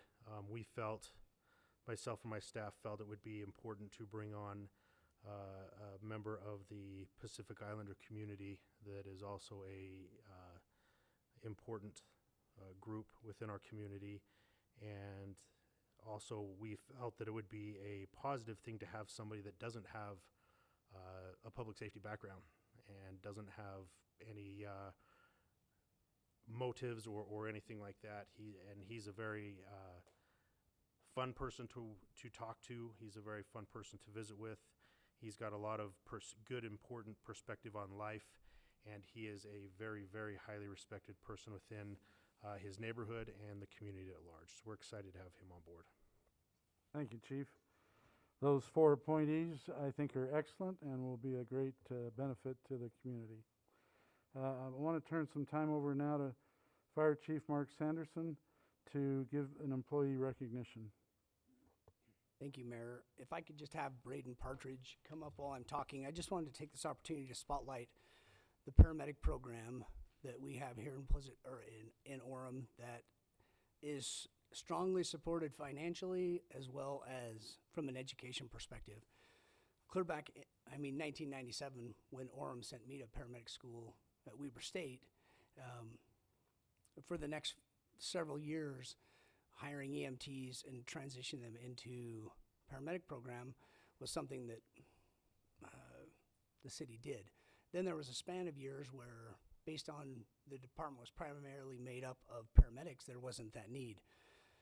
A few years ago, of course, with not being able to hire paramedics, the school wasn't putting out so many, or it was just relatively assigned to current departments.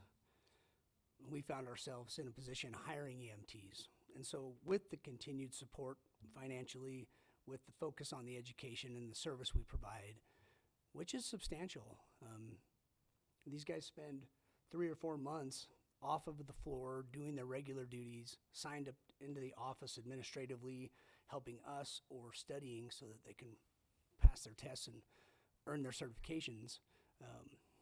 It just comes at a cost to the city, which is very much appreciated.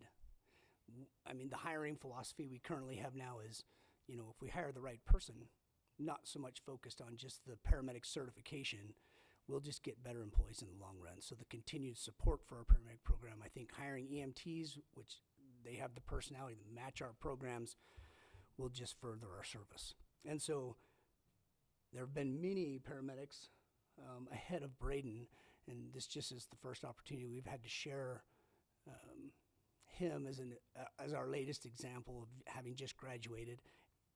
The current paramedic program, and I just want to turn a second over to him to address the council. Mayor? You're at the mic. So as part of the paramedic program, at the end of the program we make coins. It's a class coin, it's a challenge coin. And these are designed to give to people that's helped us through the program and assisted us in the way. And as Chief just mentioned, a huge support came from the council and from the city. As part of that, I would like to give each of the council members one of these coins as a token of appreciation for that, and not only from me, but from the previous students as well that have been through the program, and hopefully continued throughout as we continue putting paramedics through the program. So I have these that I would like to give to the council. Sure, come on up and start over here. Mayor, I would say that if you don't have a coin box, I think with the number of EMTs that we've recently hired and putting them through the paramedic program, you guys will all be receiving many of these coins in the future, so. Well, they're all gonna earn theirs, I promise that. So we could all use a coin box on the council. That's right.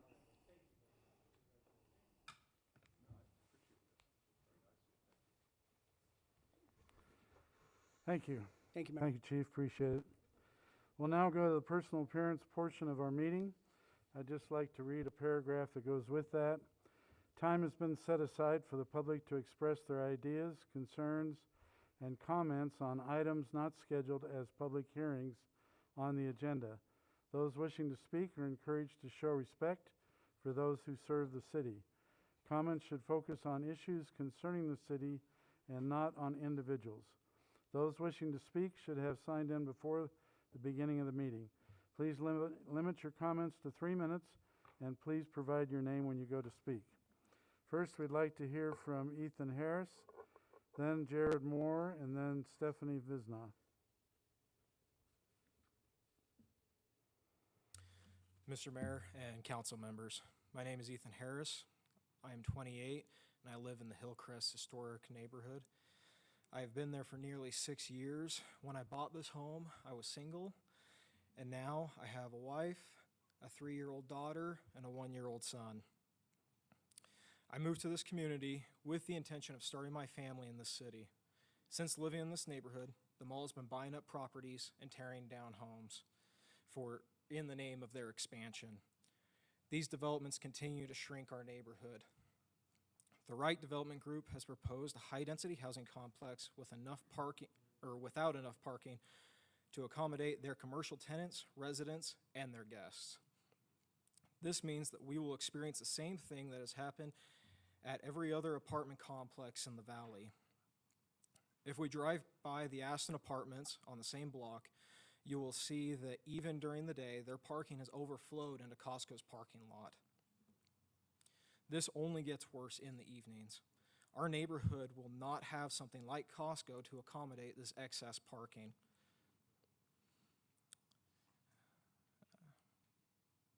This means that parking will overflow to our streets, making it difficult for Orem residents who have invested in this community by purchasing a home and deciding to raise their families here.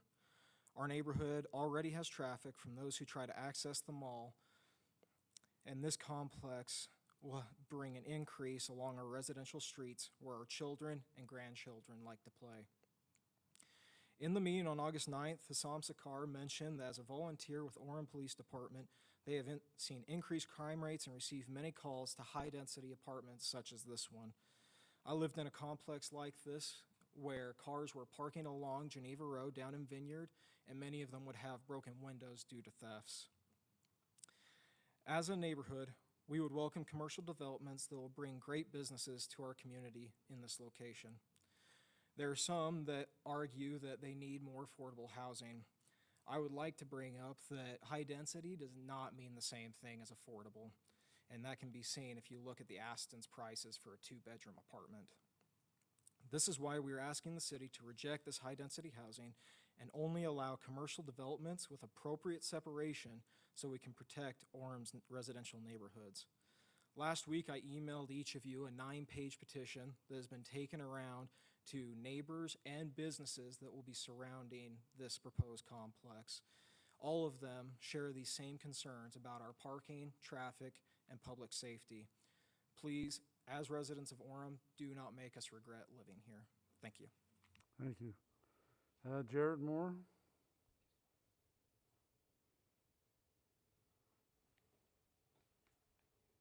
My name is Jared Moore, and I appreciate the opportunity to come speak to you.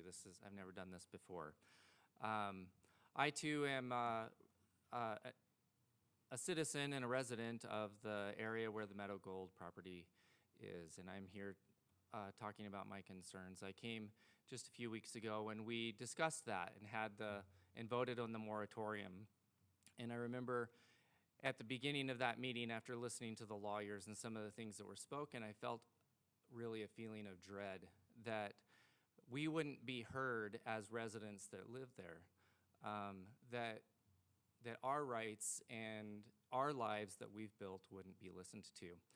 I am grateful to those of you who did listen and voted for that moratorium. Thank you so much. As that meeting progressed, though, I didn't feel so much gloom, because clarity started coming to my mind, and I started to understand that, when the lawyers are talking, they're talking about things like the can and the can'ts, what's legal and what's not legal. And I understand that we're each going to use the legal system to get what we need and what we want. But that doesn't mean that we should. And that's what the residents, when we came last time, were talking about and trying to express, is that there are things that we should and shouldn't do. Just because we can doesn't mean we should. I've been extremely upset when I heard that originally this developer wanted to build a bank. I can't think of anything that would be more symbiotic for our residents in that neighborhood and for State Street itself than a bank. But for some reasons that are unknown and that to us, their permits were denied. And now we're in a situation where people are very upset. We are asking you to please reconsider what can be built there. Just because legally it can doesn't mean it should. We want to be represented as people who've built our homes there, our families, just as the previous person expressed, are raising our children. When I moved into that neighborhood, I purposefully drove around the neighborhood within a great distance to see if there was any apartment buildings, and there were none. Now we have nothing but apartments that are being built way up in the sky. I can guarantee you, you wouldn't be happy about that, and we aren't either.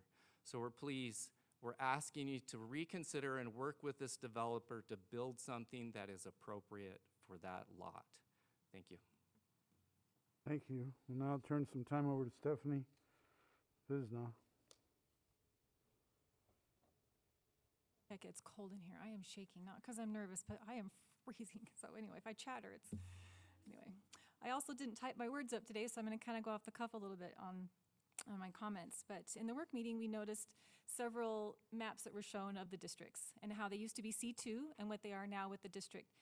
And yes, I have property that abuts commercial property that was C2 and now is an edge zone in the North Village District.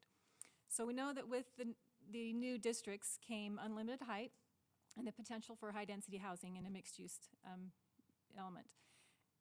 So when you give unlimited height and high density together right next to a residence, it's a huge, much bigger impact than a C2 zone, which was a 60-foot height maximum and no high density. So when you change something from something like C2 to the districts with these huge amount of impact, there has to be something that is given to the residents to buffer them, to protect them, and to help them out. And we've been talking about height and setbacks and parking. So today I'm going to talk a little bit more about parking. I could go on and on about these other things, but I want to bring up a couple of things that came up. In the Planning Commission meeting, they recognized that the biggest problems of parking are around where we have high-density housing. That's undeniable. People have seen it. You've all seen it. We know there's problems around these high-density housing units because there's not enough parking. So recently, the Orem City Police Department put out on Facebook about their new parking enforcement program, and there was a large amount of comments and a lot of chatter. I actually stood up for it because I thought it was a great thing. But I want to read to you 3 separate comments from different residents that I don't know. These are strangers to me. A gentleman named Landon, I won't give last names, I'll just said, some of the biggest parking problems are from weight, it's a big surprise, high density living. It's ridiculous the lack of parking that these places and people parking on corners, in front of stop signs, and parking across crosswalks, and so on. Another gentleman named Jonathan says, 100% this. Parking was not an issue at my house until the high-density housing was built. Now people park on top of the corners, on top of stop signs, fire hydrants, etc. all the time. Some of them have been parked there for weeks and haven't moved. No tickets, no nothing, highly unsafe and cause all kinds of issues. I'm very shocked that there haven't been a lot more wrecks since most people can't see around a corner to see if there is a vehicle coming or not. A woman named Ariel. I've had one too many abandoned vehicles in front of my house, also people parking in front of stop signs, but hey, college town.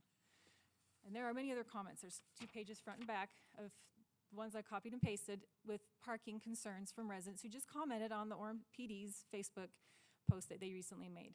So it's clear that parking is one thing that high-density housing imposes upon residents with, and I think we all can agree on that. So my plea is to go through, like we talked about in the, not we, you talked about in the work meeting, each district is different. Let's look at where there's neighborhoods nearby.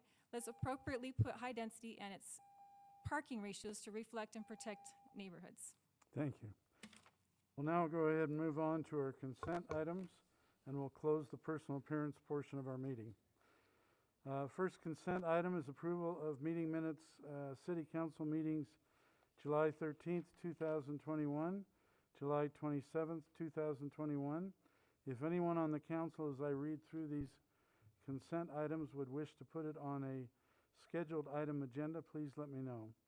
8.2 is a resolution approving an amendment to the March 10th, 2008 amended and restated agreement between the City of Orem, the Links at Sleepy Ridge LC, the Suites at Sleepy Ridge LC, and Plant Specialties, Inc., and authorizing the mayor to sign the amendment. 8.3 is acceptance and certification of the 2021 City of Orem primary elections. I would like to read the final results of the primary elections. For mayor, we have 2 candidates going forward into the general election. First one is Jim Evans, receiving 5,221 votes. Second is David Young, receiving 4,125 votes. Both of them are going through into the general election. For council members, we have Lene Millett, receiving 7,357 votes. David Spencer, receiving 6,507 votes. Tom McDonald, receiving 6,196 votes. Quinn Meekum, receiving 3,912 votes. Shante Ruiz-Zindel, receiving 3,311 votes. And Nichelle Jensen, receiving 3,147 votes. Those 6 candidates are going forward into the general election. 8.4 is a city council appointment to the Public Safety Advisory Commission of 3 individuals, Rick Clark, Spencer Rand, and William Falk. I move that the consent item be accepted. Is there a second? Second. Okay, we will start with Councilmember Lamson. Aye. Aye. Aye. Aye. Aye. Aye. The consent agenda is accepted, and we'll move on to our scheduled items. We have one scheduled item, and this is an ordinance, not a public hearing, but an ordinance amending the temporary land use regulation moratorium previously adopted by the City Council on August 9th, 2021 with respect to the City Center District zones, the Hub District zones, the Canyon Crossing District zones, the Arts District zones, and the North Village District zones pursuant to Utah Code Section 10-9A-504 to exclude from the moratorium the following types of construction: interior remodels, exterior finish materials, roofing, windows, doors, awnings, canopies, decks, patios, and architectural features designed solely to enhance the aesthetic appeal of a building, signs, fences, and retaining walls, roof structures for parking and drive-through, utility improvement infrastructure including electrical, natural gas, telephone, fiber, water, sewer, and stormwater, parking lot and driveway improvements, curb, gutter, and sidewalks, lighting improvements, landscaping improvements, cellular infrastructure, and other structures and improvements that do not create or increase habitable building space, but in no case to exceed a height of 60 feet, and also to exempt from the moratorium all construction that is purely commercial, no residential uses in nature, that does not exceed a height of 60 feet and provides parking of at least one stall per 250 square feet of gross floor area. Our presenter is Steve Earle. And Steve, turn some time over to you. Thank you, Mayor. On City Council, pretty much covered what's being proposed, obviously, in reading that. Basically, as a little bit of background, and for those who are in the audience who may not be aware, following the enactment of the moratorium on August 9th, the city has encountered some unexpected consequences, mainly people who have property in the district zones who wanted to obtain building permits for some of the items you've already mentioned, things like signs or interior remodels, roof structures, things like that. And I think we all realize, staff and the city council, that those things wasn't the council's intent to exclude those things from being constructed. And so we quickly realized that we ought to propose an amendment to the moratorium to allow those kinds of things to continue forward and to be exempt from the provisions of the moratorium. And as a second alternative, or in addition to that, those possible exclusions, we're also proposing that, or actually maybe opening up for council discussion, exempting from the moratorium, as you mentioned, Mayor, all development that's purely commercial in nature, that doesn't include any residential uses, provided that, any such building doesn't exceed a height of 60 feet and does provide parking at least one stall per 250 square feet of gross floor area. Now, my perception is that when the council enacted the moratorium, it was mainly due to concerns with the potential negative impacts resulting from the overconcentration of residential development, or the council's perception of that, and the desire to put a pause or moratorium on that while you studied what standards should be included in the district zones going forward. And so basically, this second possible exemption to allow this purely commercial development to go forward would essentially be allowing C2 type uses to go forward. As you know, most of State Street is zone C2, other than what's in the district zones right now, and the district zones themselves were mainly C2 before, and that basically allows commercial development at a height of 60 feet, parked at a ratio of one stall per 250 square feet of gross leasable space. So if you decide to do the second part of this exemption from the moratorium, you would basically be saying we're going to allow C2 type development to go forward. Obviously, the rest of State Street is not subject to the moratorium. The C2 development in that area of State Street is allowed to continue. So there's some argument that maybe it makes sense to allow that type of development to go forward and be exempt from the moratorium in the State Street district zones as well. Okay.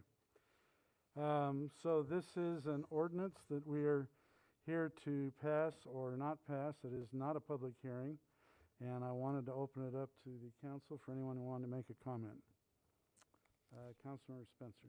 So Steve, I've got a question on the North Village District, that we put the height limit of 48 feet in the core and 35 in the edge. Does this 60 feet trump that? No, it does not. So those height limitations would apply to any development in the North Village District, even if it's purely commercial. They'd be subject to that 35. Oh, it says does not exceed. Right. So if you have a more restrictive standard already built into those zones, Just wanted to clarify. Yeah, Thank you. that would apply. Anyone else on the council wish to make a comment other than their phone? Okay, then I would accept a motion. I'll make that motion, Mayor. Okay. I make a motion amending the temporary land use regulation moratorium previously adopted by the City Council on August 9th, 2021 with respect to the City Center District zones, the Hub District zones, the Canyon Crossing District zones, the Art District zones, and the North Village District zones pursuant to Utah Code Section 10-9A-504 to exclude from the moratorium the following types of construction: interior remodels, exterior finish materials, roofing, windows, doors, awnings, canopies, decks, patios, and architectural features